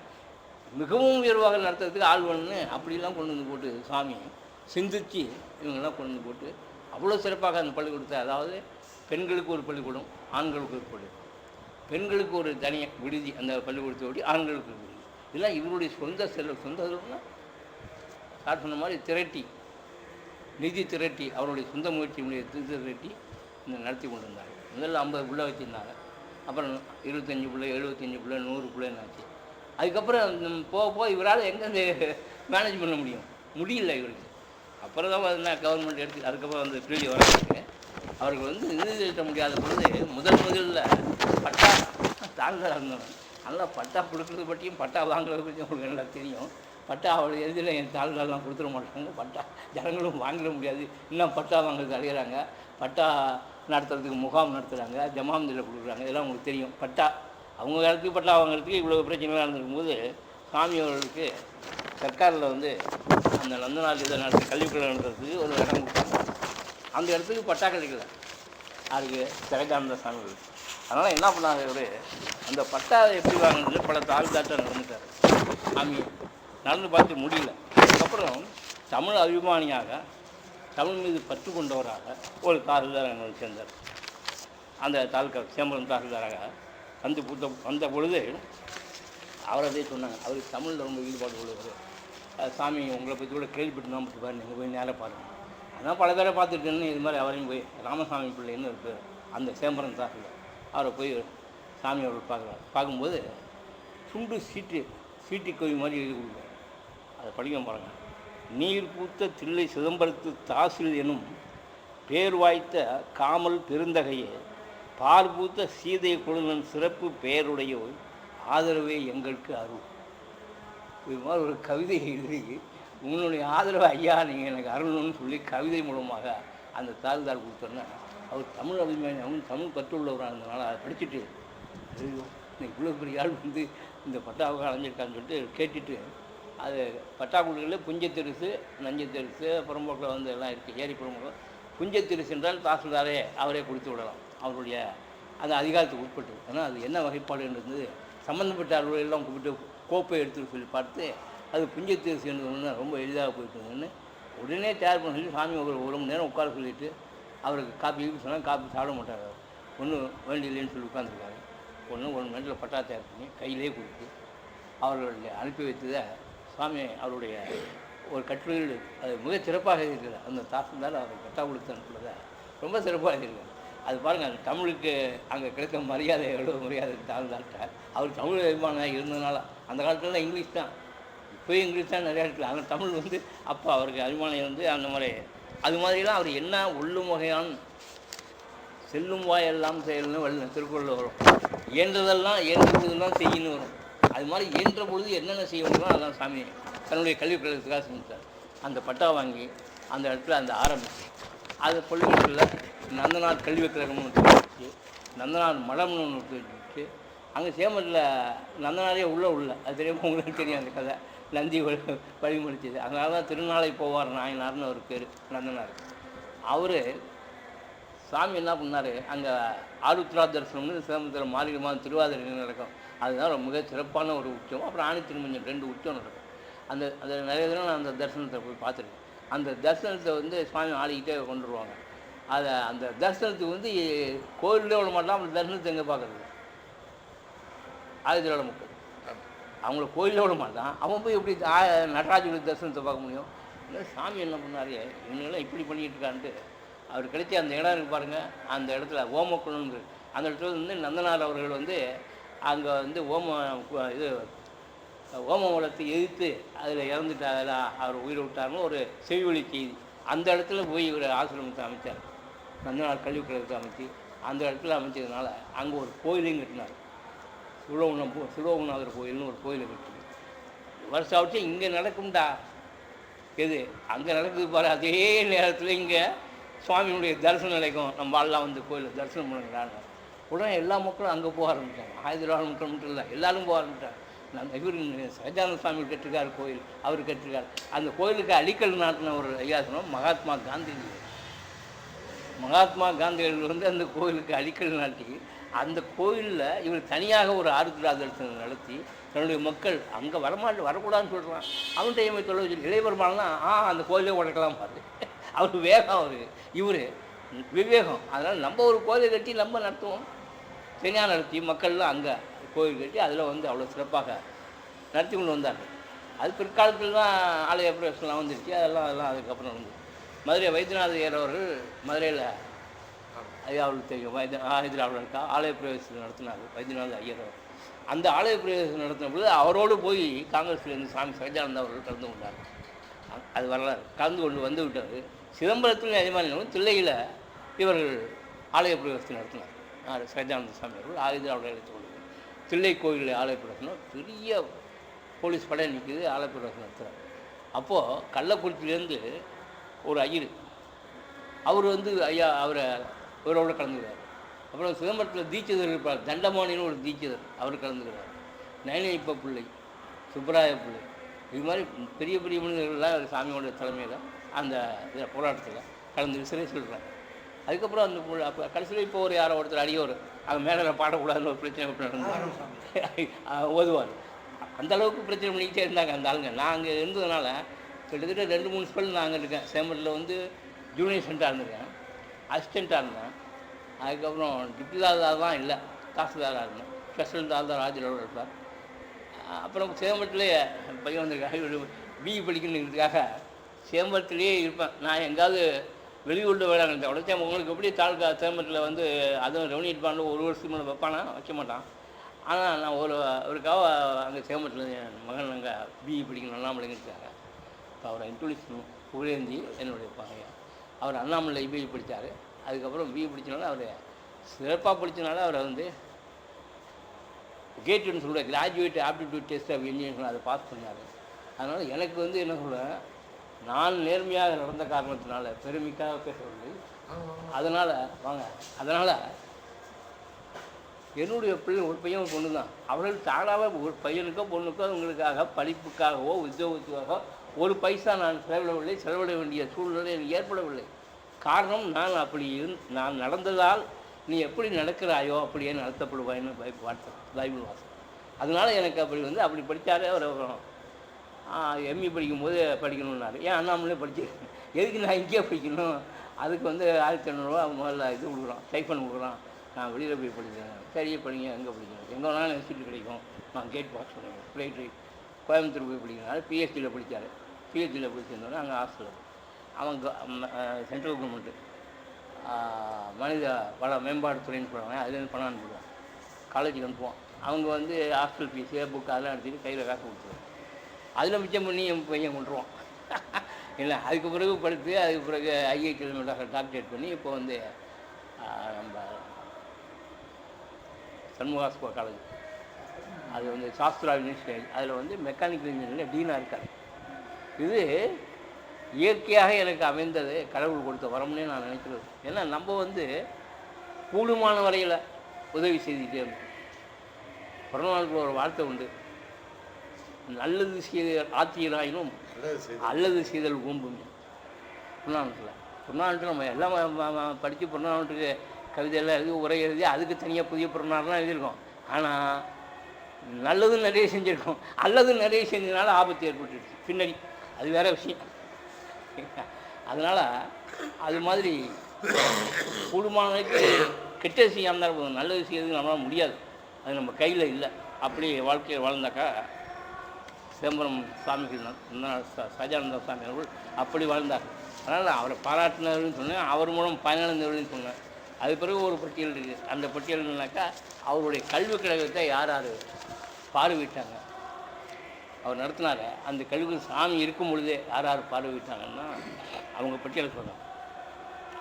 ராணுதான் செட்டியார் ரங்கூன், அப்பொழுது பிரதம அமைச்சராக இருந்த மாகாணது சென்னை மாகாணம் பிரதம அமைச்சராக இருந்த ராஜாஜி, ராஜா சார் முத்தியா செட்டியார், சார் ஏடி பன்னீர்செல்வம், மகாத்மா காந்தி, டாக்டர் ராஜேந்திர பிரசாத், பண்டித ஜவஹர்லால் நேரு, ரைட் ஆனரபிள் சீனிவாச சாஸ்திரியார், விவி கிரி, ஏவி தக்கர் பாபா, எம்சி ராஜா, முத்தமிழ் காவலர் கியாபே விஸ்வநாதன், ஆர்கே சண்முகம் செட்டியார், அந்த காலத்தில் ஃபைனான்ஸ் மினிஸ்டர் டெல்லியில், திருவிக்கா, அப்போது இந்த மாகாணத்தினுடைய பிரதமராக இருந்த குமாரசாமி ராஜா, நீலகிரி விஐ முன்சாமி பிள்ளை, சஞ்சீவி ரெட்டி, டாக்டர் எஸ் ராதாகிருஷ்ணன், தமிழக முதல்வராக இருந்த காமராஜ், அவர்களிடம் உள்துறை மந்திரியாக இருந்த கக்கன், ஜிடி நாயர், இன்னும் யாருன்னு தெரியல. இவ்வளோ பேர் நந்தனார் கல்விக் கழகத்தை சாமி சகஜானந்தா அவர்கள் நடத்தும் போதே பார்வையிட்டு அதை பற்றி சிறப்பாக எழுதியிருக்கிறார். அவர்கள் பார்வையிட்ட புத்தகங்கள் அந்த அளவுக்கு சுவாமி அவர்கள் மிகவும் சிறப்பாக அந்த கல்விக் கழகத்தை நடத்தி கொண்டிருந்தார்கள். ஆனால் நான் சொன்னபடி எவ்வளோ நாளைக்கு வந்து நீர் திரட்டி நடத்த முடியாது. அதனால் அவர் என்ன பண்ணார், நோட்டீஸ் அடிச்சிருந்தார், நோட்டீஸ் அடித்து விட்டார். நோட்டீஸ் அடித்து விட்டு நிதி நேர்ந்த ஒரு பொறுப்பு வைத்தாரே, நிதி குறைந்த ஒரு வாய்ச்சல், அதுவும் மற்ற ஒரு வாய்ச்சல் பாரதி எழுதியிருக்கார். அது மாதிரி எல்லோரும் எனக்கு உதவி செய்யணும், நான் இந்த பிள்ளைகளை எல்லாம் படிக்க வைக்கணும், அதுக்கு நீங்கள் எல்லாம் எனக்கு செய்யணும் அப்படின்னு சொல்லி ஒரு நோட்டீஸ் அடித்து ஒரு எல்லாருக்கும் அனுப்பினார். அதை கூட நான் எழுதியிருந்தேன். அது வந்து ரொம்ப எளிமையாக எழுதியிருப்பார். இந்த மாதிரி மடம், அதை சார்ந்த இடம், அதோடு சேர்ந்த ஆண்கள் பள்ளி, பெண்கள் பள்ளி, அவர்களுக்கு விடுதி, இவ்வளவுக்கும் ஏராளமான பொருட்செலவாகிறது. எனவே இந்த நோட்டீஸை கண்டுகிற ஜனவந்தர்கள் நீங்கள் உங்களால் ஆன பொருள் உதவி செய்து இந்த பிள்ளைகளை காப்பாற்றுவார்களை உதவி செய்யுமாறு கேட்டுக்கொள்வேன் அன்பன் ஏஎஸ் சகஜானந்தன் அப்படின்னு போட்டு நோட்டீஸ் எடுத்தோம். அப்போது சேம்பரத்தில் இருந்த நடராஜ ஜுவல்லரின்னு இப்பவும் இருக்குது. நடராஜ ஜுவல்லரின்னு அது அந்த செட்டியார் அவருடைய மகன் ராமநாதன் செட்டியார் அவர் டாக்டர் அதுக்கு முன்னாடி அண்ணாமலை பல்கலைக்கழகத்தினுடைய ராஜாசர் முத்தியா செட்டியாருடைய சிறப்புனார் அண்ணாமலை செட்டியார், அவருடைய பிள்ளை முத்தியா செட்டியார், இவங்கெல்லாம் அப்போ அவருக்கு ஹெல்ப் பண்ணியிருக்காங்க. சாமிக்கு வந்து பொருள் உதவி செய்து இந்த பிள்ளைகளை படிக்க போயிருக்கு, இந்த மருத்துவ நிர்வாகம் பண்ணுறதுக்கு நிறைய பேர் பொருள் உதவி செஞ்சுருக்காங்க. அது மாதிரி அவர் நோட்டீஸ் அடித்து ஒவ்வொருத்தியாக அனுப்பி ஒவ்வொருத்தியாக நேரடியாக சந்தித்து அவர்கிட்ட இதெல்லாம் கொடுத்து வாங்கி அவர்கள் மூலம் இந்த கல்வி நிறுவனத்தை நடத்தி வந்தாங்க. அதை எப்படி நாளைக்கு நடத்த முடியும்? நடத்த முடியாது. அதனால் ராஜாஜி அவர்கள் சென்னை மாகாண பிரதமராக இருந்தபோது சாயங்கால சமயம் அவர்கிட்ட வேண்டிக்கிட்டார். முடியல, தாங்கலை, ரொம்ப அளவு கடந்து போயிடுச்சு, பிள்ளைகள் இப்போ 200 300 400 போயிட்டே இருக்குது, என்னால் கட்டுப்படி ஆகலைன்னு சொல்லி போயிருந்தோம். அவர் என்ன பண்ணார், உடனடியாக 1939 ஆண்டு சென்னை மாகாண பிரதமராக இருக்கும்போது அரசாங்கமே இதை எடுத்து நடத்துவது அப்படின்னு ஆசின் வேறு கண்டிஷனில் அப்படியே அந்த நிறுவனம் பூரா அரசாங்கம் எடுத்து அந்த மடத்தினுடைய தலைவராக சாமி சகஜானந்தரை நிர்வகிப்பதற்கு போட்டு அரசாங்கமே ஆணையிட்டு அதெல்லாம் எடுத்துக்கிட்டு அப்புறம் நடத்த ஆரம்பிச்சு. அதுக்கப்புறம் பார்த்திங்கன்னா இப்போ சீர்காழி சிதம்பரம் ரோட்டில் போனீங்கன்னா, சிதம்பரத்துலேருந்து சீர்காழி போகிற ரோட்டில் பார்த்தீங்கன்னாக்கா அந்த இங்கேருந்து போகும்போது வலதுகைப்புறம் பார்த்திங்கன்னா பெரிய மாளிகை மாதிரி பெரிய மாடி கட்டடங்கள் தெரியும். முன்னாடி ஆண்கள் பெண்கள் மேல்நிலைப்பள்ளி விடுதி, அதுக்கு அப்பால் கொஞ்சம் போனால் ஆண்கள் மேல்நிலைப்பள்ளி விடுதி, அதுக்கு அந்த நான் முன்சூழல் ஏரியா, முன்சூழல் ஏரியாவுடைய கடைசியில் இருக்குது நந்தனா ஸ்கூல். இதெல்லாம் சர்க்காரே எடுத்து நடத்துனது. இந்த புதிய கட்டிடங்கள், இந்த புதிய கட்டிடங்களை 1961ஆம் ஆண்டு செப்டம்பர் மாதம் 16ஆம் தேதி அப்போதைய தமிழக முதலமைச்சர் மரியாதைக்குரிய காமராஜ் அவர்கள் திறந்துவிட்டார். அதுக்கு பின்னால் தானே அந்த பள்ளிக்கூடத்துக்கு போகிறேன் ரைட்டராக. அந்த கதையை முதல்ல வந்து உங்களுக்கு கிளார்க்காக போகிறேன். இந்த புதிய கட்டிடத்தில் போய் அந்த ஆஃபீஸில் போய் நான் கிளார்க்காக சேர்ந்து வேறு ஒன்றும் பண்ண கிடையாது. பிள்ளைகளுக்கு ஃபீஸ் வாங்க வேண்டிய வேலை இல்லை, ஒரு வேலை கிடையாது, பயன் கிடையாது.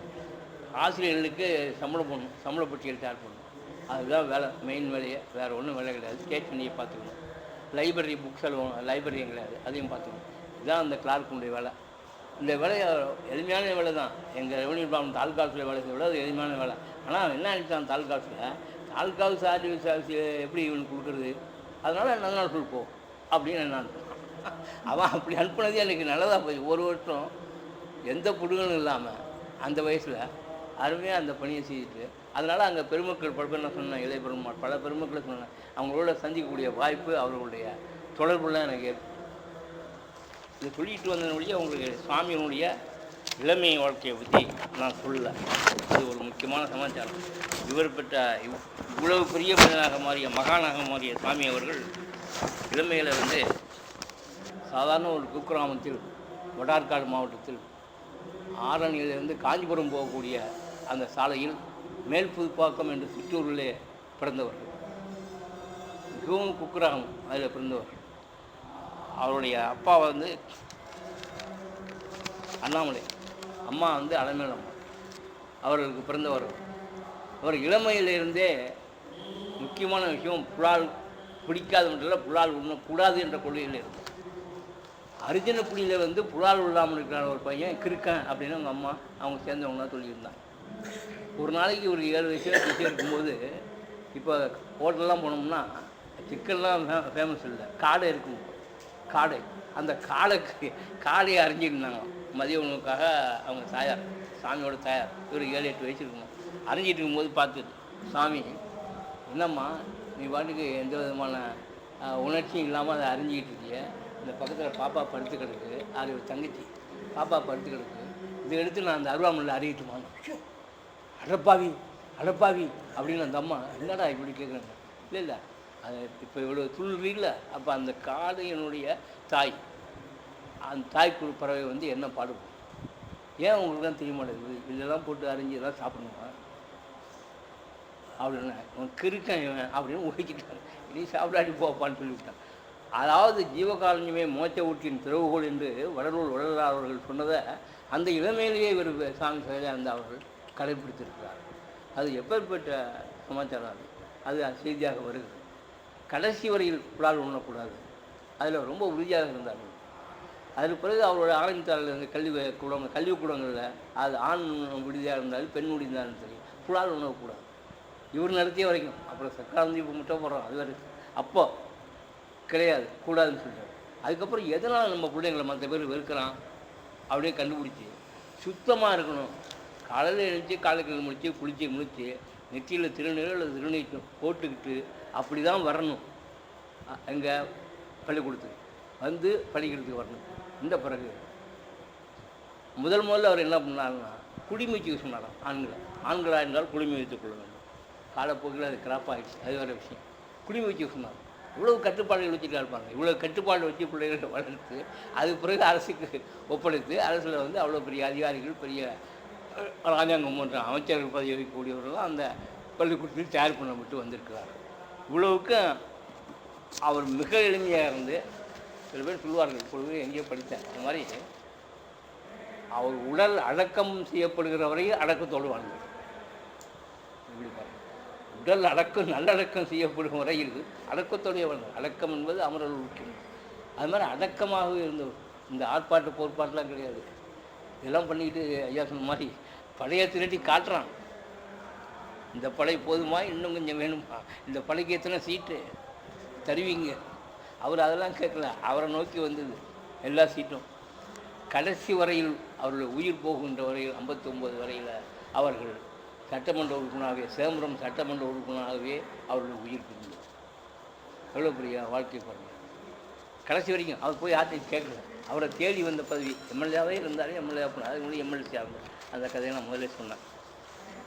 இவர்கள் இந்த ஆயுதங்களுடைய தீண்டாமையை பற்றி நான் சொல்லும்போது ஒரு முக்கியமான ஒரு சமாச்சாரத்தை சொல்ல விட்டேன். நேற்று கூட எங்கள் அண்ணா பறவைகளோடு அந்த பேச்சுக்கு ஓரளவு வந்தது. தீண்டாமை மிகவும் மோசமானது என்பது எல்லாருக்கும் தெரியும். இப்போ குடும்பங்களில் இப்போ அது இல்லை. முன்னெல்லாம் கேட்பான், நம்ம போனோம்னா வேலைக்கு போனாலும் சரி வேறு எங்கே போனாலும் சரி என்ன வரணும்மா, என்ன வரணும் ஒன்றும் புரியாது. என்ன வரணுன்றான். நமக்கு வரணும்னா பெயிண்ட் தான் தெரியும். அது மாதிரி தான் இப்பவும் பெயிண்ட் தான் தெரியும். வரணுன்ற வார்த்தையே மறந்து போச்சு. என்ன வரணும்னா நீங்கள் என்ன ஜாதின்னு கேட்பான். புரியுதுங்களா உங்களுக்கு? அந்த காலத்தில் இப்போலாம் அந்த வர்ணம்லாம் போயிடுச்சு. இப்போ யாராவது கேட்குறாங்களா? அநாகரிகம்னு நினைக்கிறது மட்டும் இல்லை, தவறு கேட்டிங்கன்னா இங்கே பக்கத்தில் உட்கார என்ன பிடிச்சிட்டு போயிடுவான். பிசிஆர் விங் இருக்குது இல்லைங்களா? பிசிஆர் விங் தனியாகவே இருக்குது. தீண்டாமை ஒழிப்பிற்காகவே தமிழக அரசால் இலாக்கா போலீஸில் ஒரு தனி பிரிவே இருக்குது. ஏன்னா தொடாத அப்படின்னு சொல்லாமல் பிடிச்சிட்டு போடுவான். அந்த அளவுக்கு இப்பொழுதெல்லாம் முன்னேற்றம் ஏற்பட்டு விட்டது. ஏன்னா பெரியவர்கள் செய்த அந்த புண்ணியம், அவங்களுக்கு செஞ்ச காரியம், சாமி போன்றவர்கள் செய்தது. அந்த ஜாதி இந்துக்கள்லேயே ராஜாஜி போன்றவர்கள், அந்த மதுரை வைத்தியநாதையர் போன்றவர்கள், பாரதியார் போன்றவர்கள். பாரதி எப்படி கடைசியில் இருக்கும்போது ஆயுதலாளர் மக்களோடு உட்காந்து சாப்பிட்டாராம் அவர் பாரதியார். அதனால் அக்ராரத்தை விட்டு அவரை விரட்டிட்டான். அக்ராரத்தை விட்டுனா ஆத்தங்கரை ஓட்டத்தில் போய் உட்காந்துக்கிட்டார். அவருடைய மனைவியும் மகளுமே அவருக்கு உணவு கொடுக்கறதுக்கு அச்சப்பட்டார்களாம். அப்பொழுது அங்கேருந்து ஆயுதலாளர் மக்கள் அவருக்கு உணவு கொடுத்துருக்காரு. அதே அன்போடு அவர் சாப்பிட்ருக்காரு பாரதி. பூநூல் இது எல்லாம் காரணம் என்னன்னா வர்ணாசிரமம். அதனால் பூநூல் அறுத்து எறிஞ்சிட்டார். கனகலிங்கன்ற ஒரு ஆயுதலாளருக்கு பூநூல் மாட்டி விட்டார். இதெல்லாம் வரலாறு. பாரதியார்லாம் என்ன பிராமண பிள்ளையில் பிறக்கல. அவர் எப்படி இந்த சீர்திருத்தமாக இவ்வளோ கருத்தோடு இருக்க முடிஞ்சது? எல்லாம் உயர்ந்த சிந்தனைகள். அதனால் அப்படி இருந்தார். அதனால் ஒதுக்கப்பட்டார், மக்களால் ஒதுக்கப்பட்டார். அதை பற்றி கவலைப்படுறார். அவருடைய உயிர் கடைசி காலத்தில் சக்கர செட்டியார் என்ற பிராமணர் அல்லாதாருடைய மடியில் எதுவும் இருந்தது. அவர் 4 பேர் அவர் தூக்கிட்டு போனால் பாருங்க, அதில் ஒருத்தர் பிராமணர் இல்லாத பரளி சூழ்நிலையப்பார். இதெல்லாம் நடந்த வரலாறு. அவ்வளோ கஷ்டப்பட்டுருக்காங்க. சாதாரணமாக இப்போ எல்லாம் வரல. அதை சொல்லும்போது ஒரு நிகழ்ச்சி எனக்கு ஞாபகத்துக்கு வரும். ராமாயணத்தில் தசரதன் திடீர்னு ஒரு நாள் கண்ணாடி பார்க்கலாம். கண்ணாடி பார்த்தோன்னா இங்கே இந்த இடத்துல நரைச்சிருக்கு. என்னடா அது நரைச்சிருக்கு அப்படின்ட்டு, நமக்கு நரை உண்டாயிடுச்சு, அதனால் வயசாகிடுச்சு அப்படின்னு அவன் முடிவு பண்ணிட்டு, வயசாச்சுன்னா என்ன உடனே நம்ம மகனுக்கு பட்டம் கட்டணும், பதவியை அவன்கிட்ட கொடுத்துடணும். இப்போது தள்ளாதவர்கள் எதையுமே தள்ளாதவர்களாக இருக்கிறார்கள். தன்னையினையானாலும் நம்ம இதை யாரும் கொடுக்க தயாராக இல்லை. தசரதன் ஏன்னா அவர் கம்பராமாயணத்தில் எப்படி எழுதுறான்னா அது வாழ்க்கை நடைமுறைக்காக தான் எழுதுறான். கம்பராமாயணத்தில் எழுதியாவது அருமையாக சொன்னார் நம்முடைய புலவர் திரைபெருமாள். அந்த கம்பராமாயணத்தை வாழ்க்கை நடைமுறை தான் கம்பராமாயணம். ராமன் ஒருத்தர் இருந்தாலும் இல்லைங்களா வேறு சமாச்சாரம். எப்படி இருக்கணும் ஒரு மனிதனுங்கிறதுக்கு அதை காட்டலாம். அதான் கம்பரே ஒரு இடத்துல எழுதியிருப்பார், அறத்தை முற்றும் காவருக்கு புகுந்து நின்றான் காவுத்த வேடம். காவுத்த வேடம்னா ராமன். அறத்தை முற்றும் காவருக்கு புகுந்து நின்றான் காவுத்த வேடம் காட்டினான். இந்த ராம வேடம் காட்டி அறங்கள்லாம் எப்படி இருக்கணும்னு அவன் காட்டினான். அதுக்கு தான் ராமன் அப்படி வந்தது. அதனால் அந்த ராமனுக்கு பட்டம் சூட்டணும்னு இவர் நினைக்கிறார் தாசரன். உடனே அங்கே கூனி வரா. அவரை ஏற்கனவே இடைஞ்சல் பண்ணவர் இவர் யார் ராமர். அதனால் அவள் என்ன பண்ணா, இதுதான் நேரம்னு கையிட்டு போய் சொல்லிட்டான். என்ன நீ அங்கே உலகமே கொள்ள போகுது, என்ன விஷயம்? அவனுக்கு பட்டம் கட்ட போகிறாங்க ராமன். அவன் மூத்தவன் தானே கட்டிட்டு போகிறாங்க. அதிகாரியாக இருக்கியா, அவன் பரதன் தான் ஆளணும். அவள் சொல்லி கொடுத்து 2 வரம் வாங்கியிருக்கீங்கள முதல்ல தசரதன்ட்ட, அதை பயன்படுத்து. ஒரு வரத்தில் உன் பையனுக்கு பட்டம் கட்டணும், இன்னொரு வரத்தில் ராமன் 14 வருஷம் காடு, அதை வாங்க முதல்ல. அதனால் சொல்லுவார்கள் புலவர்களும் அறிஞர்களும் சொல்வார்கள், தசரதனுடைய அந்த நரைத்த முடி ராமனுடைய முடித்தலை நெறித்ததுமாங்க. முடி ஏற முடியல இவருக்கு, முடி நரைச்சது அவருக்கு, முடி ஏற முடியல, அது முடி கட்டிக்க முடியல, பட்டன் முடிக்க முடியல ராமன் அப்படின்னு சிறப்பாக புலவர்கள் சொல்லுவாங்க. அது எதுக்கு சொல்கிறேன்னா, இது மாதிரி தீண்டாமையின் காரணமாக ஒரு சம்பவம் தமிழ்நாட்டில் நடந்தது. ஐயா அவர்கள் நல்லா நேற்று எங்கேயோ பேசும்போது சொன்னாங்க, சிறந்த தேசபக்தரான வஉச ஐயர் அவர்கள், வாவேசு ஐயர் அவர்கள் சேரன் மாவட்டத்தில் ஒரு குருகுலம் நடத்தியிருந்தார் காங்கிரஸ்காரர்கள். அந்த காலத்தில் பெரியார் அவர்கள் தீவிர காங்கிரஸ்காரர். அவர் பொண்ண ஒரு நாள் அந்த குருகுலத்துக்கு போனார். நம்ம குருகுலம் ஆச்சே அப்படின்னு போய் பார்க்கும்பொழுது அங்கே எப்படின்னா பிராமணர்களுக்கெல்லாம் தனி சாப்பாடு, அவங்க இல்லாதவங்களாம் தனி சாப்பாடு. குருகுலத்தில் 2 பானை வச்சுருக்கான். ஒரு பானையில் வந்து பிராமணர்கள் தான் தனி குடிக்கலாம், இன்னொரு பானையில் பிராமணர் அல்லாதவர்கள் தனி குடிக்கலாம். நான் சின்ன பிள்ளையா இருக்கும்போது ரயில்வே ஸ்டேஷனில் கூட இங்கே ஐஆர்ஆர்னு பாருங்க, வெஜிடேரியன் மரக்கறி சாப்பிட்றதுனா பிராமணர்கள் சாப்பிடணும்னு போட்டு. நான் ஒரு சின்ன பையனா 5வது படிக்கும்போது எங்கள் அப்பாவோட வரும்போது பாபநாசத்தில் இருந்தாங்க. பாபநாசம் தஞ்சாவூர் வரும்போது லைனில் வந்து அங்கே இறங்கினா ஏதாவது சாப்பிட்டா நான் இதெல்லாம் பிராமணர்கள் சாப்பிடணும்னு போட்டிருக்காங்கப்பா அப்படின்னு சொன்னாங்க. எங்கள் அப்பா அவங்களாம் அந்த காலத்தில் உமாமேஸ்வரம் உள்ள வகைரலாம் சொல்லிக்கலாம் ஜஸ்டிஸ் பார்த்து. அதில் எங்கள் அப்பா என்ன சொல்கிறாரு, அது பிராமணர் கல் சாப்பிடணும்டா, பிராமணர்கள் சாப்பிடணும் போடுறது. இவர் என்ன பிரிக்கிறாரு, பிராமணர் கல் சாப்பிடணும்னா. எனக்கு புரியல, சின்ன பிள்ளைகள் 5வது என்னமோ சொல்கிறாருன்னு சொல்லிட்டு எல்லாம் பக்கத்தில் இருக்கணும் சிரிக்கிறாங்க. பிராமணர் கல் சாப்பிடணும் அப்படின்னு நக்கலாம் அப்படி சொல்லுவாங்க. அது மாதிரி போட்டு வச்சுருந்தோம். எனக்கு தெரிஞ்ச பிராமணர்கள் சாப்பிடணும். மற்ற பேர்லாம் எங்கே சாப்பிட்றது? இது மாதிரி சேரன் மாதிரி குருவில் வச்சதை பார்த்துட்டு ஐயா அவர்கள் என்ன பண்ணார், அந்த ஒரு பானையில் போய் தண்ணி குடிக்க போனார். அங்கே இருக்க தொட போனார். பானை தண்ணி கூட எடுக்கல.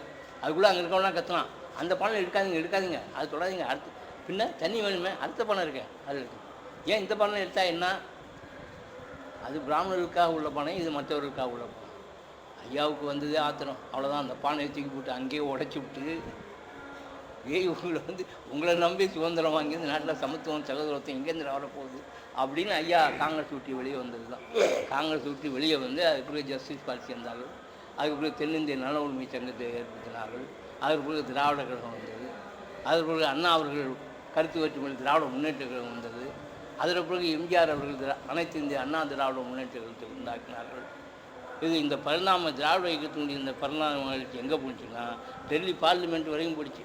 பார்லிமெண்ட் வரைக்கும் ஐயா கோச்சி போகிறாங்க, டெல்லி பீகார் வரைக்கும் போயிடுச்சு இந்த பரிணாம வளர்ச்சி. ஆனால் இதெல்லாம் யாரும் எதிர்பார்த்தமா? இல்லை, ஐயா இதெல்லாம் எதிர்பார்த்து செய்யலை. அந்த வர்ணாசிரம தர்மம் பண்ணது ஐயாவுக்கு கோபம் வந்து இது பண்ணதுனால இந்த விளைவு என்ன ஆச்சுன்னா, 67 இந்த நாட்டை விட்டு நவந்த காங்கிரஸ்காரன் ஆட்சி கட்டியை பிடிக்க முடியவே இல்லை. ஆட்சி கட்டில் பிடிக்கவே இல்லை. இங்கே காமராஜ் கக்கன் எளிமையானவர், காமராஜ் எளிமையானவர், அவர் அப்படிப்பட்டவர். காமராஜ் விட்டு பெரியார் அவர்களே பொற்காலம்னு, காமராஜுடைய ஆட்சி காலம் பொற்காலம்னு புத்தகம்லாம் இருப்பாங்க, நிறைய பேசியிருக்காங்க. அவ்வளோலாம் செஞ்சும் காங்கிரஸ் வந்து 67க்கு பிறகு தமிழ்நாட்டில் வராததுக்கு காரணம் ஐயா அவர்களுடைய அந்த வர்ணாசிரமத்தை எதிர்த்து ஐயா கிளப்பின அந்த தீப்பொறி இருக்கே, அது பெரிய பொறி வந்து அப்படியே பற்றிக்கிச்சு நாட்டில். அது இன்னை வரைக்கும் இருக்குது. அது ஒரு தீண்டாமையால் ஏற்பட்ட நன்மையாக தீமையாகுது நீங்களே முடிவு பண்ணி. இப்படி ஒரு நிகழ்ச்சி அது நடந்தது. அந்த தீண்டாமையினுடைய கொடுமையினால் அப்படி ஒரு நிகழ்ச்சியை அப்படி நடந்தது. அதுக்கு சைதானந்தா அவர்கள் அங்கே படித்து வச்சுக்கிட்டு இருந்தாங்க. மேல்புதுப்பாக்கத்தில் எலிமெண்ட்ரி ஸ்கூல் படித்தாங்க. மேல்புத்தூரில் படித்த பிறகு அங்கே இருந்தவர்கள் திண்டிவனத்தில் பக்கத்தில் திண்டிவனத்தில் வந்து அமெரிக்கன் எய்டட் ஸ்கூல் அதில் கொண்டு போய் எங்கள் அப்பா சேர்த்து விட்டார். அவங்களாம் அந்த காலத்தில் அது இப்போவே காசு இல்லை, அந்த காலத்தில் அவங்களுக்கு ஏது காசு. அந்த ஸ்கூலில் சொன்னால் உண்டி உறையுள் எல்லாமே அங்கேயே கொடுத்தான், படிக்கவும் வச்சுக்கிட்டான். அந்த அமெரிக்கன் ஸ்கூலில் சேர்த்துட்டான் சாமியை. சேர்த்துன்னா அவர் வந்து மிகவும் சிறப்பாக படித்தார். கிளாஸில் ஃபஸ்ட்டு முன்னாடி வர்றாரு. அவனுக்கு கொடுத்த பைபிள்லாம் கரைச்சி குடிச்சிடுவார். பைபிள்லாம் தலையில் கொடுத்துருவார். ஒன்று அவனுக்கு ரொம்ப பிரியமாச்சு சாமி மேலே. அதனால் அவர் இப்படி படிக்கிறான்னு அவருடைய இயற்பெயர் சொல்லுங்க. இந்த இயற்பெயர் சொல்லுன்னா அதுக்குள்ளே வந்துட்டார். முனுசாமி. அவர் இயற்பெயர் முனுசாமி. முனுசாமி சகஜானந்தா எப்படி ஆனாலும் தான் வரலாறு. அந்த முனுசாமி என்ன பண்ணார், அவனுக்கு என்ன பண்ணான், அங்கே இருக்கிற பாதிரியார், பாதி பேர் பேர் அந்த ஆசிரியர்.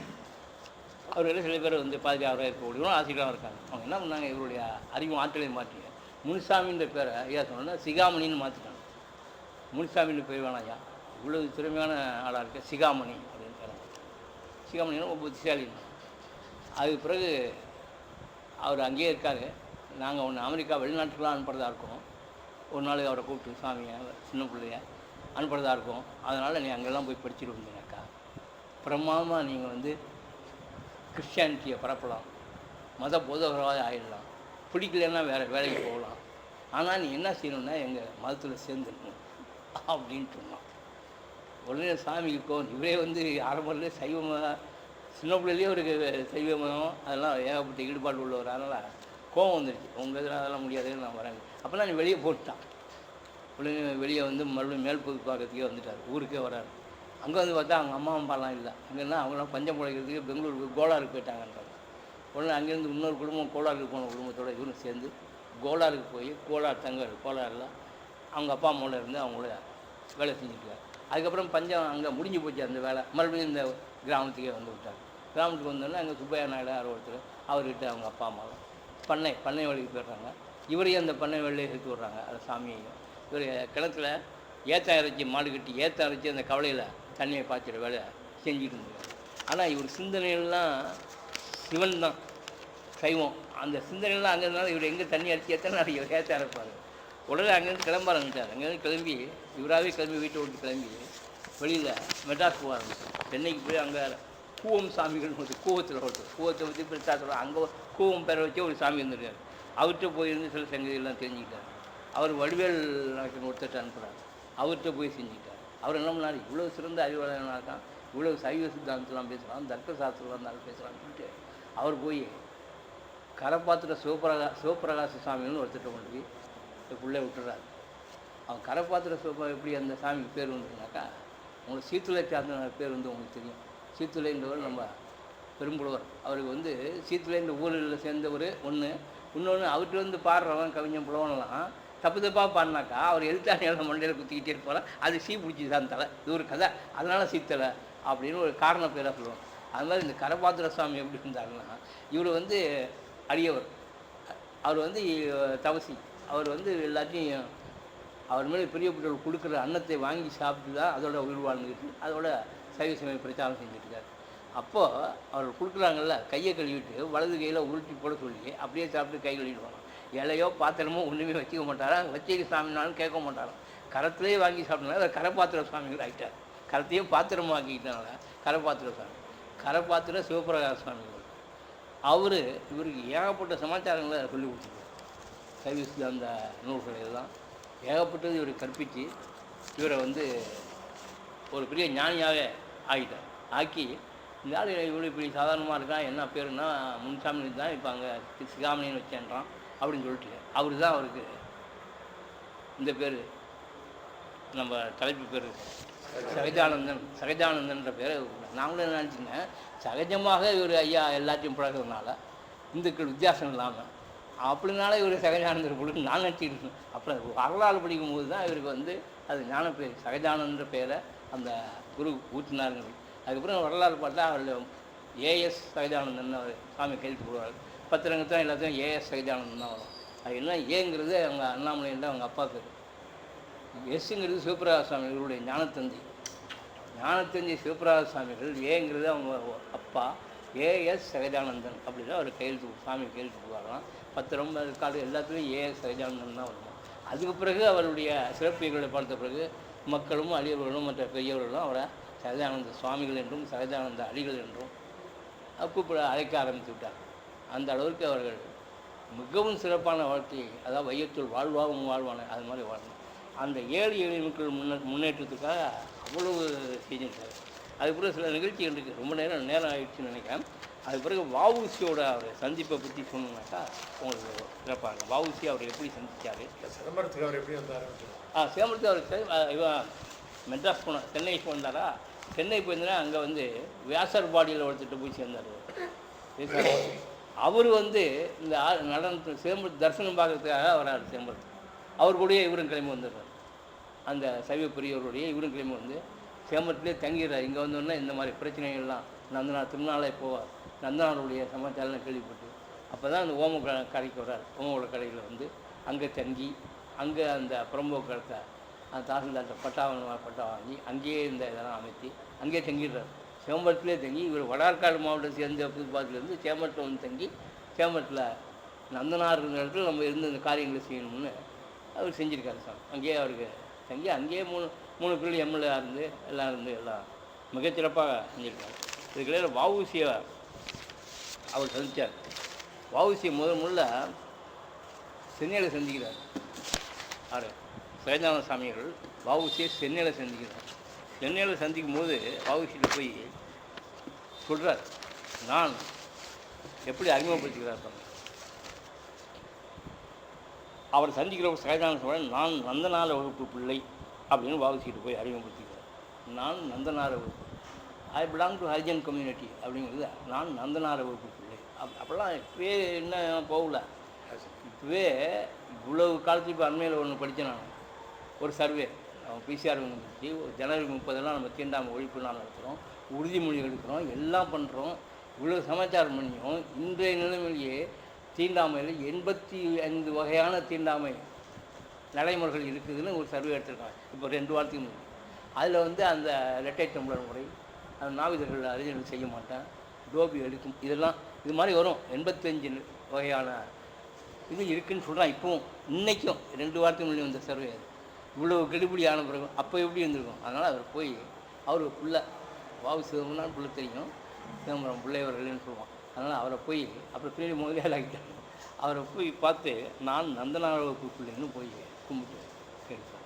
உடனே அவர் சொல்லலாம், வஉசி சீர் உண்மை செப்பியதால் நீரே சிறந்த அந்தனர், சீர் உண்மை செப்பியதால் நீரே சிறந்த அந்தனர்னு அவரை கட்டி பிடிச்சிக்கிட்டாங்க வஉசி. அவர் எவ்வளோ பெரியவன் தெரியும், சொல்ல பயப்படுவான் நான் அப்படின்னு இல்லை அப்படின்னு சொன்னதுனால நீரே சிறந்த அந்தனன்னு சொல்லி அவரை கட்டி அனுப்பிச்சிக்கிட்டாங்க.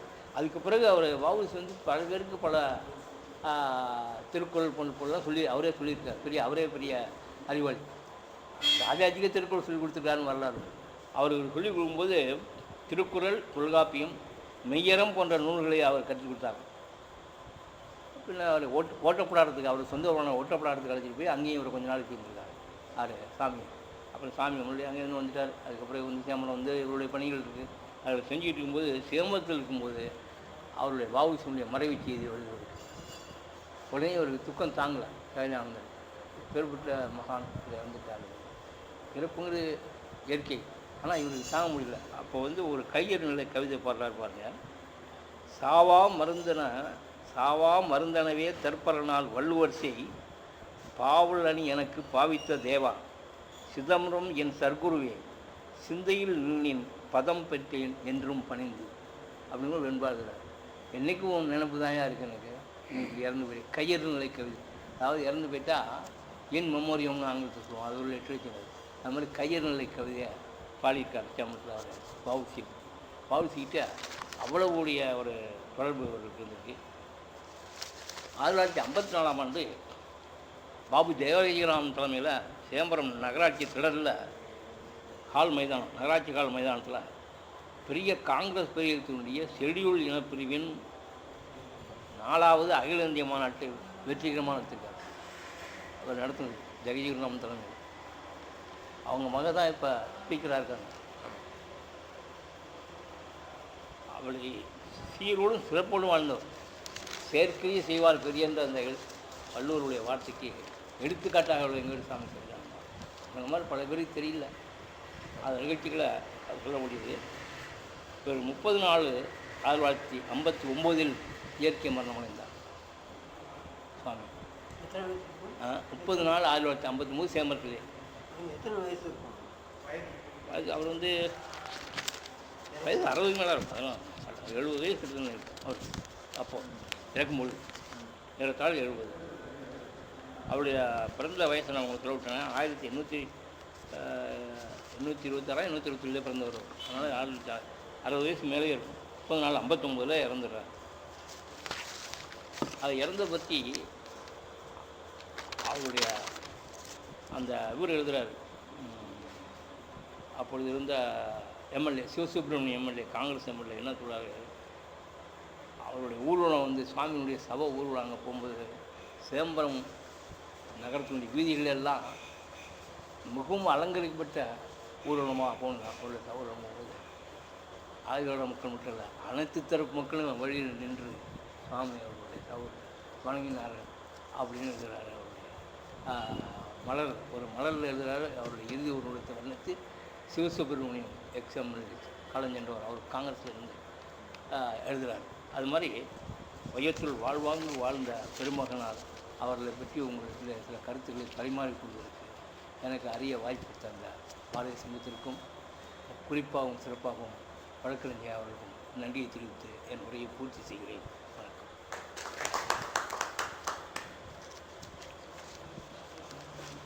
நீங்கள் சொன்னது சம்பந்தமாக ஒரு முக்கியமான தகவல்.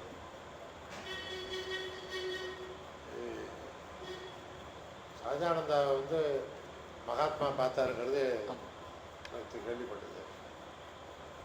நீங்கள் சொன்னீங்க தனியாக கோயில் கட்டினாரு. இது காந்தியோட கொள்கை. காந்தி என்ன பண்ணாரு, இப்போ நடக்கிறதுக்கு நேர் விரோதம். அர்ஜுன சேவா சங்கம் வச்சார் மகாத்மா. அர்ஜுன சேவா சங்கத்தில் யார் உறுப்பினர்னா, எவன் மேல்ஜாதிக்காரனோ அவன் தான் உறுப்பினர். இந்த பொறுப்பில் இருக்கவங்க இருக்காங்க பாருங்க, அர்ஜுன சேவா சங்கத்தை நடத்துகிறவர்கள் மேல்ஜாதிக்காரனாக இருக்கணும். அர்ஜன்ஸ் இருக்க மாட்டாங்க. அது ஐயர் இருப்பாங்க, செட்டியார் இருப்பான், முதலியாக இருக்கான், எவனாலும் இருக்கலாம். அரிஜன் இருக்க மாட்டான். என்ன அதில் கருத்துன்னா, ஹரிஜன மக்களுக்கு சேவை செய்ய வேண்டிய கடமை மேல்ஜாதிக்காரனுக்கு இருக்கு. நீ தான் அவங்களுக்கு போய் தொண்டு செய்யணும். ஹரிஜனுக்கு என்ன உரிமைன்னா, அவன் தொண்டு செய்ய வேண்டாம், எனக்கு என்னது வேணும்னு அவன்கிட்ட வந்து உத்தரவு போடலாம். அவன் போடுற உத்தரவை நிறைவேற்றுறது தான் அவன் வேலை. அதனால தான் ராஜகோபாலாச்சாரியார் திருச்செங்கோட்டில் தீண்டாமை ஒழிப்பு ஆசிரமம் வச்சார். இப்போ ரிவர்ஸில் விட்டான். தாழ்த்தப்பட்டவர்களுக்கு தலைவர் தாழ்த்தப்பட்டதாக இருக்கணும். நான் பாருங்க, ஏன்னா அவன் சேர விடாங்கிறான். அவரு காந்தியோட ஐடியா என்னன்னா, திண்டத்தகாதவர்களுங்கிற பிரிவே இல்லாமல் சகஜமாகிடுங்கிறதுக்காக தான் அவர் சொன்னது. ஹரிஜன்னா கடவுளின் மக்கள்னு அர்த்தம். இப்போ ஹரிஜன் சொல்லப்படாதுன்னு தலித்துன்னு வச்சுருக்காங்க. தலித்துனா ஒடுக்கப்பட்டவன்னு அர்த்தம். ஒரு பெரிய வார்த்தையே இல்லை அது. அது ஒரு மராட்டி வார்த்தை. அம்பேத்கர் வந்து மராட்டியர், அதனால தாழ்த்தப்பட்டவரோட தலித்துன்னு சொன்னார். இவன் ஏன் தலித்தை பிடிச்சிக்கிட்டான்? ஹரிஜன்கிற ஒரு விசேஷம் என்னன்னா, ஏன் வந்து ஹரிஜன் என்று சொன்னவன் யாராலும் பாட்டு பாடிக்கிட்டு இருக்காங்க அறிவில்லாமல். அவர் மகாத்மா தீண்டாமை ஒழிப்பை பற்றி பிரச்சாரம் பண்ணுறப்போ அது ஒரு பெரிய கதை. அதை சொல்லணும்னா இப்போ அதை சொல்ல மாட்டாங்க எல்லாரும். அந்தியஜன்கிற வார்த்தையை பயன்படுத்திக்கிட்டு இருந்தார். அந்தியஜன்னா கடைசி ஆள்னு அர்த்தம். குஜராத்தி வார்த்தை. நம்ம இதில் பஞ்சமன்னு சொல்லுவாங்க. பிராமண, சத்திரிய, வைசிய, சூத்ர 4 வர்ணத்துக்கு தாண்டினவன் தாழ்த்தப்பட்டவர்கள். இந்த 4க்குள்ளே வரமாட்டான். அவன் சூத்திரன் இல்லை, அவனை பஞ்சமன்னு வச்சிருந்தான். 4 தாண்டி. அது மாதிரி ஒரு வார்த்தை அந்த அந்தியஜன்கிறது. சங்க இலக்கியத்தில் பார்த்தா கடைசியர்னு ஒரு சொல்லுவோம். ஸ்டேட்டாவில் கடைசியில் இருக்கணும்னு அர்த்தம். இப்படி ஒரு பொருள் படுற ஒரு வார்த்தையை தான் காந்தி பயன்படுத்துகிறார். அப்போ ஒரு தோழர் சொல்கிறாரு, பாபு நீங்கள் சொல்கிறது எங்களுக்கு வருத்தமாக இருக்குது, கடைப்பட்டவனுங்கிற வார்த்தை வருதுல்ல, வேறு ஏதாவது சொல்லக்கூடாதா அப்படின்னு கேட்டான். எனக்கும் ரொம்ப வருத்தமாக இருக்குது, இதை சொல்ல வேறு வழி இல்லாமல் நான் சொல்லிக்கிட்டு இருக்கேன், வேறு வார்த்தை நீங்கள் சொல்லுங்களேன் அப்படின்னு அவர் கேட்டார். அவருக்கு சொல்லப்பட்ட வார்த்தை ஹரிஜன், காந்தி கண்டுபிடிச்ச வார்த்தை அல்ல. ரொம்ப பேர் காந்தி சொன்னதான் நினச்சிட்டுவேன், ஹரிஜன்னா தேவடியா மாவன்னு ஒருத்தன் சொல்லிக்கிட்டு இருக்கான், எவனோ அதை அறிவு கட்டலாம். ஹரின்னா கடவுள், கடவுளுடைய மக்கள். அந்த சொன்ன புத்திசாலி பாருங்க எப்படி சொன்னான்னா, இதை நரசிம்மத்தா பயன்படுத்தியிருக்கா. யார் நரசிம்மத்தான்னா, வைஷ்ணவ ஜனத்தோன்னு ஒரு பாட்டு இருக்கு பாருங்க, காந்திக்கு பிடிச்ச பாட்டு. அதை எழுதின ஒரு குஜராத்தி ஞானகவி, அவர் வைஷ்ணவர், நரசிம்மத்தான்னு பேர். அவரு ஒரு நகர் பிராமண வகுப்பு சேர்ந்தவர். அவர் இந்த மக்களை ஹரிஜன்னு சொல்லியிருக்காரு, தாழ்த்தப்பட்டவர். இந்த சொன்ன உடனே ஆகா அருமையான சொல்லுன்னு காந்தி எடுத்துக்கிட்டார். அவர் கண்டுபிடிச்சது இல்லை, நரசிம்மேத்தா சொன்னதாக ஒரு சொல்ல அவர் எடுத்துக்கொண்டார். அவர் என்ன பண்ணாரு, ஹரிஜன்கிறதுக்கு அர்த்தத்தை அவர் புதுசாக கொடுத்தாங்க. ஏன் ஹரிஜன்? இந்த மக்கள் தான் கடவுளுக்கு நெருக்கமானவர்கள், கடவுள் அவங்க பக்கத்தில் தான் இருக்கார். ஏன்னா எல்லா மதத்திலையும் என்ன சொல்லுதுன்னா, கடவுள் யார் கைவிடப்பட்டவர்களோ, யார் ஆதரவற்றவர்களோ அவர்கள் பக்கத்தில் தான் கடவுள் இருப்பார்னு எல்லா மதமும் சொல்லுது. உலகத்திலேயே இவ்வளவு ஆதரவற்ற, நிராதரவான, கைவிடப்பட்ட, துன்பத்தில் இருக்கிற மக்கள் எவனும் கிடையாது, இவன் தான். ஆக கடவுள் அவர் பக்கம் இருக்கார், அவங்க கடவுள் மக்கள். நாம யார்றான்னாரு, இவர் சொன்ன வார்த்தை துர்ஜன். கடவுளுக்கு நெருக்கமானவர்களுக்கு நீ பண்ற அந்த கொடுமை இருக்குல்ல, அதனால நீ துர்ஜன். நாமும் ஹரிஜனா மாறலாம். எப்போ? அந்த மக்களுக்கு தொண்டு செய்தால் நீ கடவுளுக்கு தொண்டு செஞ்சது ஆகும். நீ என் ஹரிஜனாக. ஹரிஜனா மேம்பட்ட சொல், கீழே சொல்லல. தலித்துன்னு சொன்னா அடுக்கு ஒடுக்கப்பட்டோம். யார் ஒடுக்கணவன்? இந்த பக்கத்து வீட்டுக்காரன், அவனை உதவின்னு அர்த்தம். இவர் இந்த கான்செப்ட் இருந்ததுனால நீ ஹரிஜனா மாறணும்னா அவங்களுக்கு போய் தொண்டு செய்யணும் சொன்ன. ஹரிஜன சேவா சங்கத்தில் பொறுப்பில் எல்லாரும் மேல்ஜாதிக்காரன் தான் இருக்கணும். அதனால தான் எத்தனையோ பிராமணர்கள் ஹரிஜன சேவா சங்கத்துக்கு போனாங்க. எங்கள் ஊரில், நம்ம ஊரில் டிவி சடவாச்சாரியார் இருந்தார், கான்ஸ்டியூஷன் யூனிவர்சிட்டி மெம்பர், பெரிய வக்கீல். நான் வரப்பெல்லாம் இருந்தேன். சிவாஜி நகரில் முதல் வீடு அவருக்கு. அந்த வீட்டில் அவர் வீட்டுக்கு அரிஜன அழைச்சிட்டு போய் சோறு போட்டார் வீட்டுக்குள்ள. அதனால் அவர் 2 பொண்ணுகளுக்கு கல்யாணமே ஆகும். கல்யாணமே எல்லாம் போயிடுச்சு.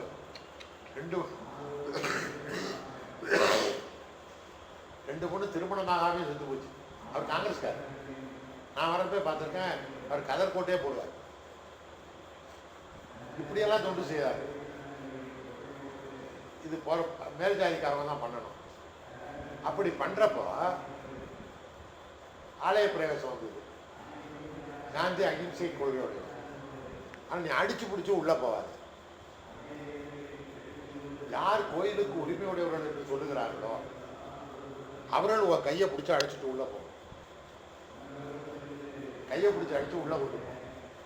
அது வரைக்கும் நீ போகாது. உனக்கு கோயில் வேணுமா, நீ கோயில் கட்டி, நீ குளை வெட்டிக்கணும், நீ தனியாக கிணறு வெட்டி தண்ணி விடு. அவனா வந்து கூப்பிட்ற வரைக்கும் கோயிலுக்குள்ளே போகாத. ஐயோ நம்ம கோயிலுக்கு போகலையே நீ வருத்தப்படாத. அவர் சொன்ன காரணம் பாருங்க. எத்தனை பெரியார் வந்தாலும் இது மாதிரி சொல்ல முடியாது. நீங்கள் கோயிலுக்குள்ளே போகாத வரையில் அங்கே கடவுள் இருக்க மாட்டார், கல் தான் இருக்கும். அவர் அழுத்தமான கடவுள் நம்பிக்கையோட இருக்கும் மகாத்மா. நீங்கள் அதை மறக்கக்கூடாது. இவர் மாதிரி நாஸ்திகர் இருந்தார். நீ உள்ளே போகாத வரைக்கும் அங்கே சாமி இருக்க மாட்டார், அங்கே கல் தான் இருக்கும் மகாத்மா. நீ ஏன்னா அகிம்சை கொள்கை. இப்போ இருக்கிறவன் என்ன பண்ணுறான், அடித்து பிடிச்சி நான் உள்ளே போகிறேங்கிறான். அவன் மனசு மாறி ஒன்றை வந்து கூப்பிட்டு போனியா, அதுக்கு பண்ணுங்க. இல்லாட்டி நீ கோயில் கட்டிக்கிட்ட. அந்த அடிப்படையில் தான் சகஜானந்தா தனியாக கோயில் கட்டி. இதுக்கு பின்னாடி என்ன கான்செப்ட் இருக்குன்னு தெரியணும். மலையாளத்தில் நாராயணகுருன்னு ஒரு தீயா தலைவர் இல்லை சாமி, அவரு சிவகோயில் எல்லா நம்பூதிரியும் போய் சண்டை போட்டான். இந்த நாராயணகுருவையும் மகாத்மா போய் பார்த்தார், சண்டை போட்டான். வந்து நீ எப்படி சிவகோயில் கட்டலாம்? நாராயணகுரு சாமி சொன்னாரு, ஐயோ இது உங்க சிவன் இல்லைங்க, இது தீயா சிவன். அந்த மடையனும் போயிட்டான். தீயாங்கிறது ஒரு தாழ்த்த ஜாதி, தீயர் தீயார் தீயாங்கிறது நம்ம பள்ளிப்பற மாதிரி. தீயான்னு ஒரு ஐயோ இது உங்க சிவன் இல்லைங்க, இது தீயா சிவன்டாரு. சிவனை எப்படி மாற்ற முடியும்? அந்த மடையனும் கேட்டுக்கிட்டு போனான். நாராயணன் கூட தனியாக கோயில் கட்டினார், சிவன் கோயில். அதே கான்செப்ட் தான் சகஜானந்தா சாமி கட்டினது. எனவே இது மாதிரி அவர் கட்டி மேல்ஜாதிக்காரன் அவரை சாமின்னு கும்பிட்டுருக்கான்ல இவ்வளோ பேர். இப்போ இந்த திருமாவளவனை கும்பிடுவானா, கிருஷ்ணசாமியை கும்பிடுவானா?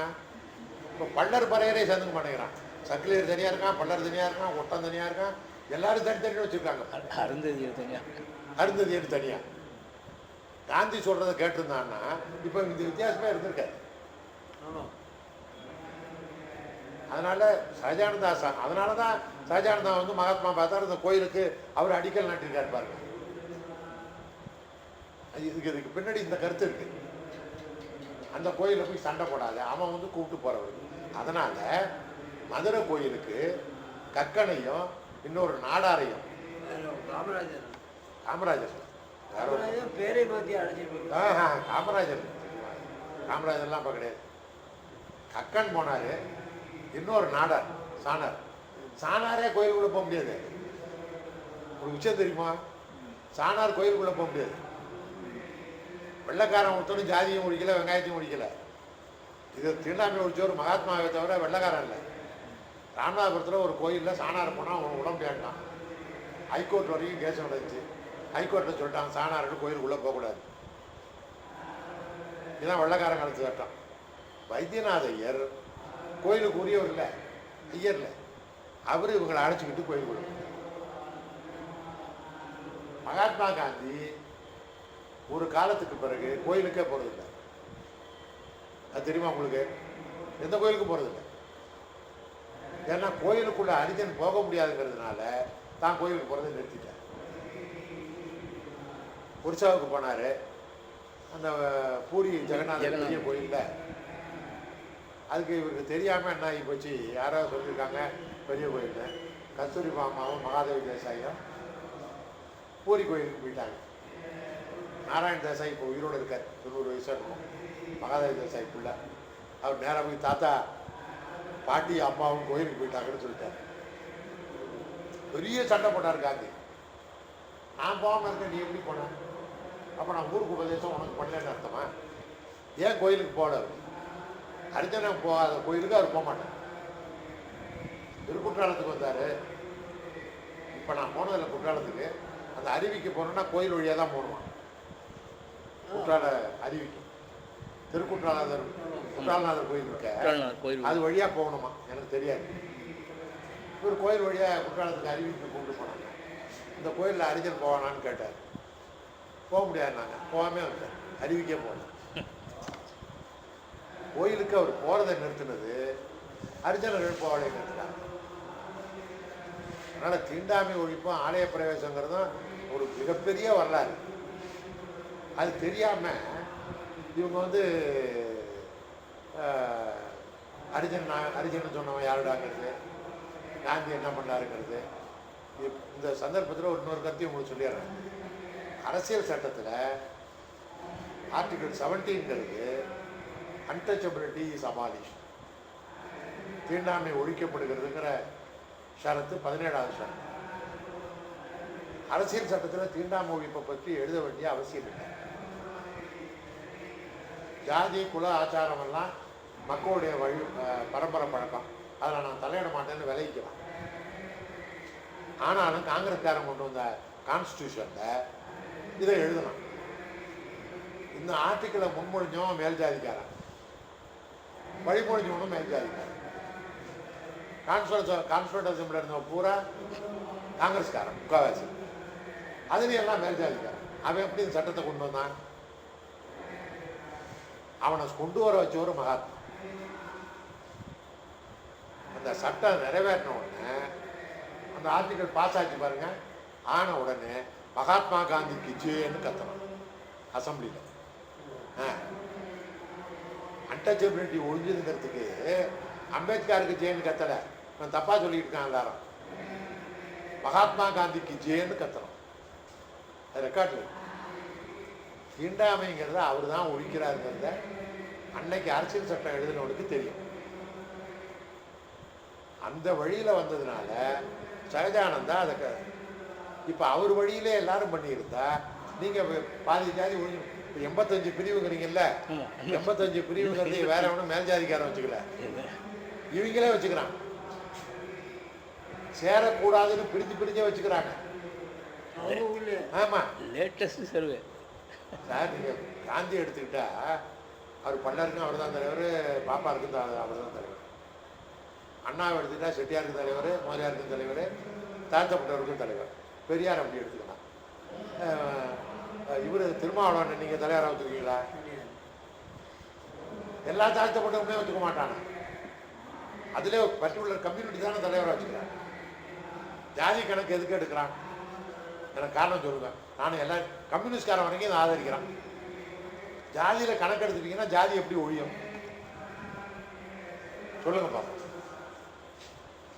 அப்புறம் ராமதாஸ் கேட்குறாரு, ஹைகோர்ட் ஜட்ஜி என் ஜாதிக்காரன் வந்துங்கிறாரு. ஹைகோர்ட் ஜட்ஜிக்கு ஜட்ஜி அறிவு இருக்கான்னு பார்ப்பானா, ஜாதியை பார்ப்பானா? இப்போ நீ எதுக்கு அதை கேட்குற? அப்போ உன் ஜாதிக்காரன் கேஸ் வந்தாக்கா அவன் உனக்கு ஆதாரம் எழுதணும். அதான அர்த்தம் இருக்கு. வெளிப்படையாக கேட்குறாங்க. அதனால் இவங்க சகஜானந்தா மாதிரி உள்ள பெரியவங்களுடைய வாழ்க்கையை முழுசாக முதல்ல தாழ்த்தப்பட்டவர்களே தெரிஞ்சுக்கணும். சார் சொன்னது மாதிரி இப்போ யாராவது போய் கேளுங்க, அவங்களுக்கு அது தெரியாது. அவங்களுக்கு அம்பேத்கர் தெரியும், திருமாவளவன் தெரியும். இப்போ இவரை கூட மறந்துட்டான், இளைய பெருமாளும் போயிட்டார், யாரும் மறந்துட்டான். அவர் பேரும் இல்லை இப்போ. அதனால் அப்பப்போ இருக்கிற தலைவர் தான். இப்போ பதவியில் இருக்கிறவங்க தெரியும். ஐஏஎஸ் ஆகி ரிட்டையர் ஆகிட்டான்னாக்கா அவனுக்கு பியூன் இல்லாமல் நடந்து போக முடியாது. அதனால் ஒரு ஜாதிக்கு தலைவர். இப்போ சாருக்கு ரொம்ப நன்றி. இது வந்து நீங்கள் மறுபடியும் டைப் பண்ணி கொடுத்துறேன். அது அந்த வயது கொடுத்த மாதிரி இதையும் கொடுத்துறேன். ஆமாம், பின் குறிப்பு மாதிரி ஐயா சொன்ன ஒரு ஞாபகம் ஒன்று நீங்கள் போட்டுருக்கீங்க, அங்கே போட்டுருக்கீங்களா? குறிக்கிறதுக்கு மன்னிக்கணும். 25 அடிகள் வந்து அதை கல்நாட்டினார். மறுபடியும் 34 காந்தியடிகள் வராரு. தமிழ்நாடு சுற்று சேமரம் வராரு. சேமரம் வரும்போது TDS Rajan, doctor TDS Rajan நிகழ்ச்சி அமைக்கிறார். அந்த ஏற்பாடு செய்கிறாங்கல்ல, அவர் கராராக அவர் கருதாக அறிவிக்கிறார். இந்த முறை நான் சிதம்பரம் வருகின்ற போது சிதம்பரத்தில் நான் நந்தனார் மடத்தில் தங்கத்தான் ஆசைப்படுகிறேன். அந்த நைட்டாளுக்கு நான் சகஜானந்தா அவரோடு நந்தனார் மடத்தில் தங்க ஆசைப்படுகிறேன். தயவுசெய்து வேறு மாற்று ஏற்பாடு செய்ய வேண்டாம். காந்தியடிகள் கைப்பட டிஎஸ்எஸ் ராஜனுக்கு அவருடைய பதிவாளர் மூலம் எழுதி டிஎஸ்எஸ் ராஜன் மூலமாக அந்த செய்தி வந்திருக்கிறது. அப்படின்னா அவர் எவ்வளவு அன்பு காந்தியடிகள் அவர்கிட்ட வச்சுக்காரு. நந்தனார் கதையிலே வர்றது என்ன தெரியுமா உங்களுக்கு? நந்தனார் கோயிலுக்கு போனான்னு மேல் ஜாதிக்காரங்களுக்கு பெருசு இல்லை, அவங்க ஜாதிக்காரனே கோயிலுக்கு போகாதான் நம் ஜாதிக்கு எடுக்குமோன்னு பாட்டு. நீ என்ன சிவகோயிலுக்கு போகிற அறிவு கட்டவோட என்ன? அவர் இன்னொன்று சொல்ல மறந்துட்டாங்க. அவர் சுத்தமாக இருக்க சொன்னார் சொன்னீங்களா? ஆமாம். ஒரிசாவில் இவர் காந்தியை பார்க்க ஒரு ஆள் வரும். அர்ஜுன டூர் போகிறப்ப நிதி கொடுக்கறதுக்கு ஒரு ஆள் வரான் 6 மைலேருந்து. அந்த காந்தியை பார்த்த உடனே மண்டி போட்டு வக்கீல் எடுத்து வாயில் வச்சுக்கிட்டு மண்டி போட்டே வரான். ஏன்னா அவர் தாழ்த்தப்பட்டவர். அப்படி ஒரு மனுஷன் கூலி குறுகி வரல பார்த்த உடனே மகாத்மா உடம்பு நடுக்குது. ஏன் இப்படி வரான், ஏன் இப்படி வரான்னு கேட்குறாரு.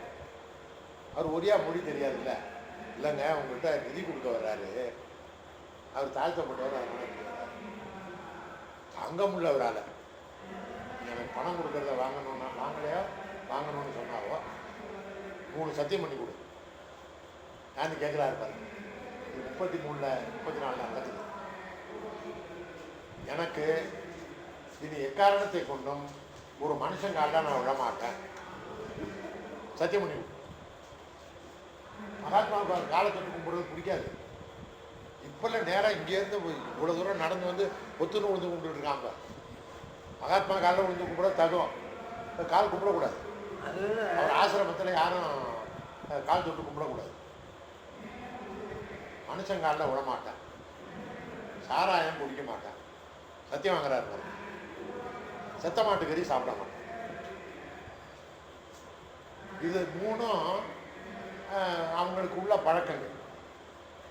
இதுக்கு ஒரு ரேஷனலாக அர்த்தம் சொல்கிறாங்க. ஏன் ஒதுக்கி வைக்கிறேன்னா அவங்க அனாச்சாரம் அப்படின்னா இதை செய்யாதே. சாமி சொன்னார் பாருங்க, இது காந்தி சொன்னதே. இதை மூணையும் செஞ்சு கொடுத்தா காந்தி சொல்கிறார், இது செய்யலைன்னா உங்கள் கிராமத்தில் ஒன்று இருக்க விட மாட்டேன்னா. இப்போ இவங்க சொன்ன மாதிரி தான் கிறுக்கன்னு சொன்னாங்கல்ல, மாட்டுக்கறி சாப்பிட மாட்டேன், அட கிறுக்கு போயிடலாம் சொல்லுவான். உங்கள் ஊரில் இதை அனுமதிக்கலைன்னா ஊரை விட்டு ஓடி போயிரு, சத்தியத்தை மீறக்கூடாது, சத்தியம் பண்ணி கொடு. அப்போ நான் ஒத்துக்கிறேன், சத்தியம் பண்ணி கொடுத்தான். எவ்வளவு ஆழமாக போய் எதனால் இந்த வெறுப்பு ஏற்படுகிறது, பிரிவு ஏற்படுகிறது, ஒதுக்கலை ஏற்படுகிறது. அவனுக்கு இது எதாவது குறைச்சோன்னா பாரதியார் சொல்லியிருக்கார், எல்லோரையும் 3 வேளை குளிக்க சொல், வயிறா படிப்பு சொல்லிக் கொடு, அவர் நெற்றியிலே திருநூரை பூசு, நாமத்தை போடு, பட்டையை போடு. யார்? ஹரிஜன மக்களை பாரதியார் சொல்லியிருக்கார். வந்து நான் வெள்ளாள புள்ள தானே போட்டுக்கிறான் தொண்ணூறு, நீ போட்டுக்கிட்டு போ. ஸ்ட்ரைட்டாக நீங்கள் இந்த பிரச்சனை எதுவோ அதை கடைசியில் போய் பார்த்து அதுக்கு தீர்வு சொல்கிறது.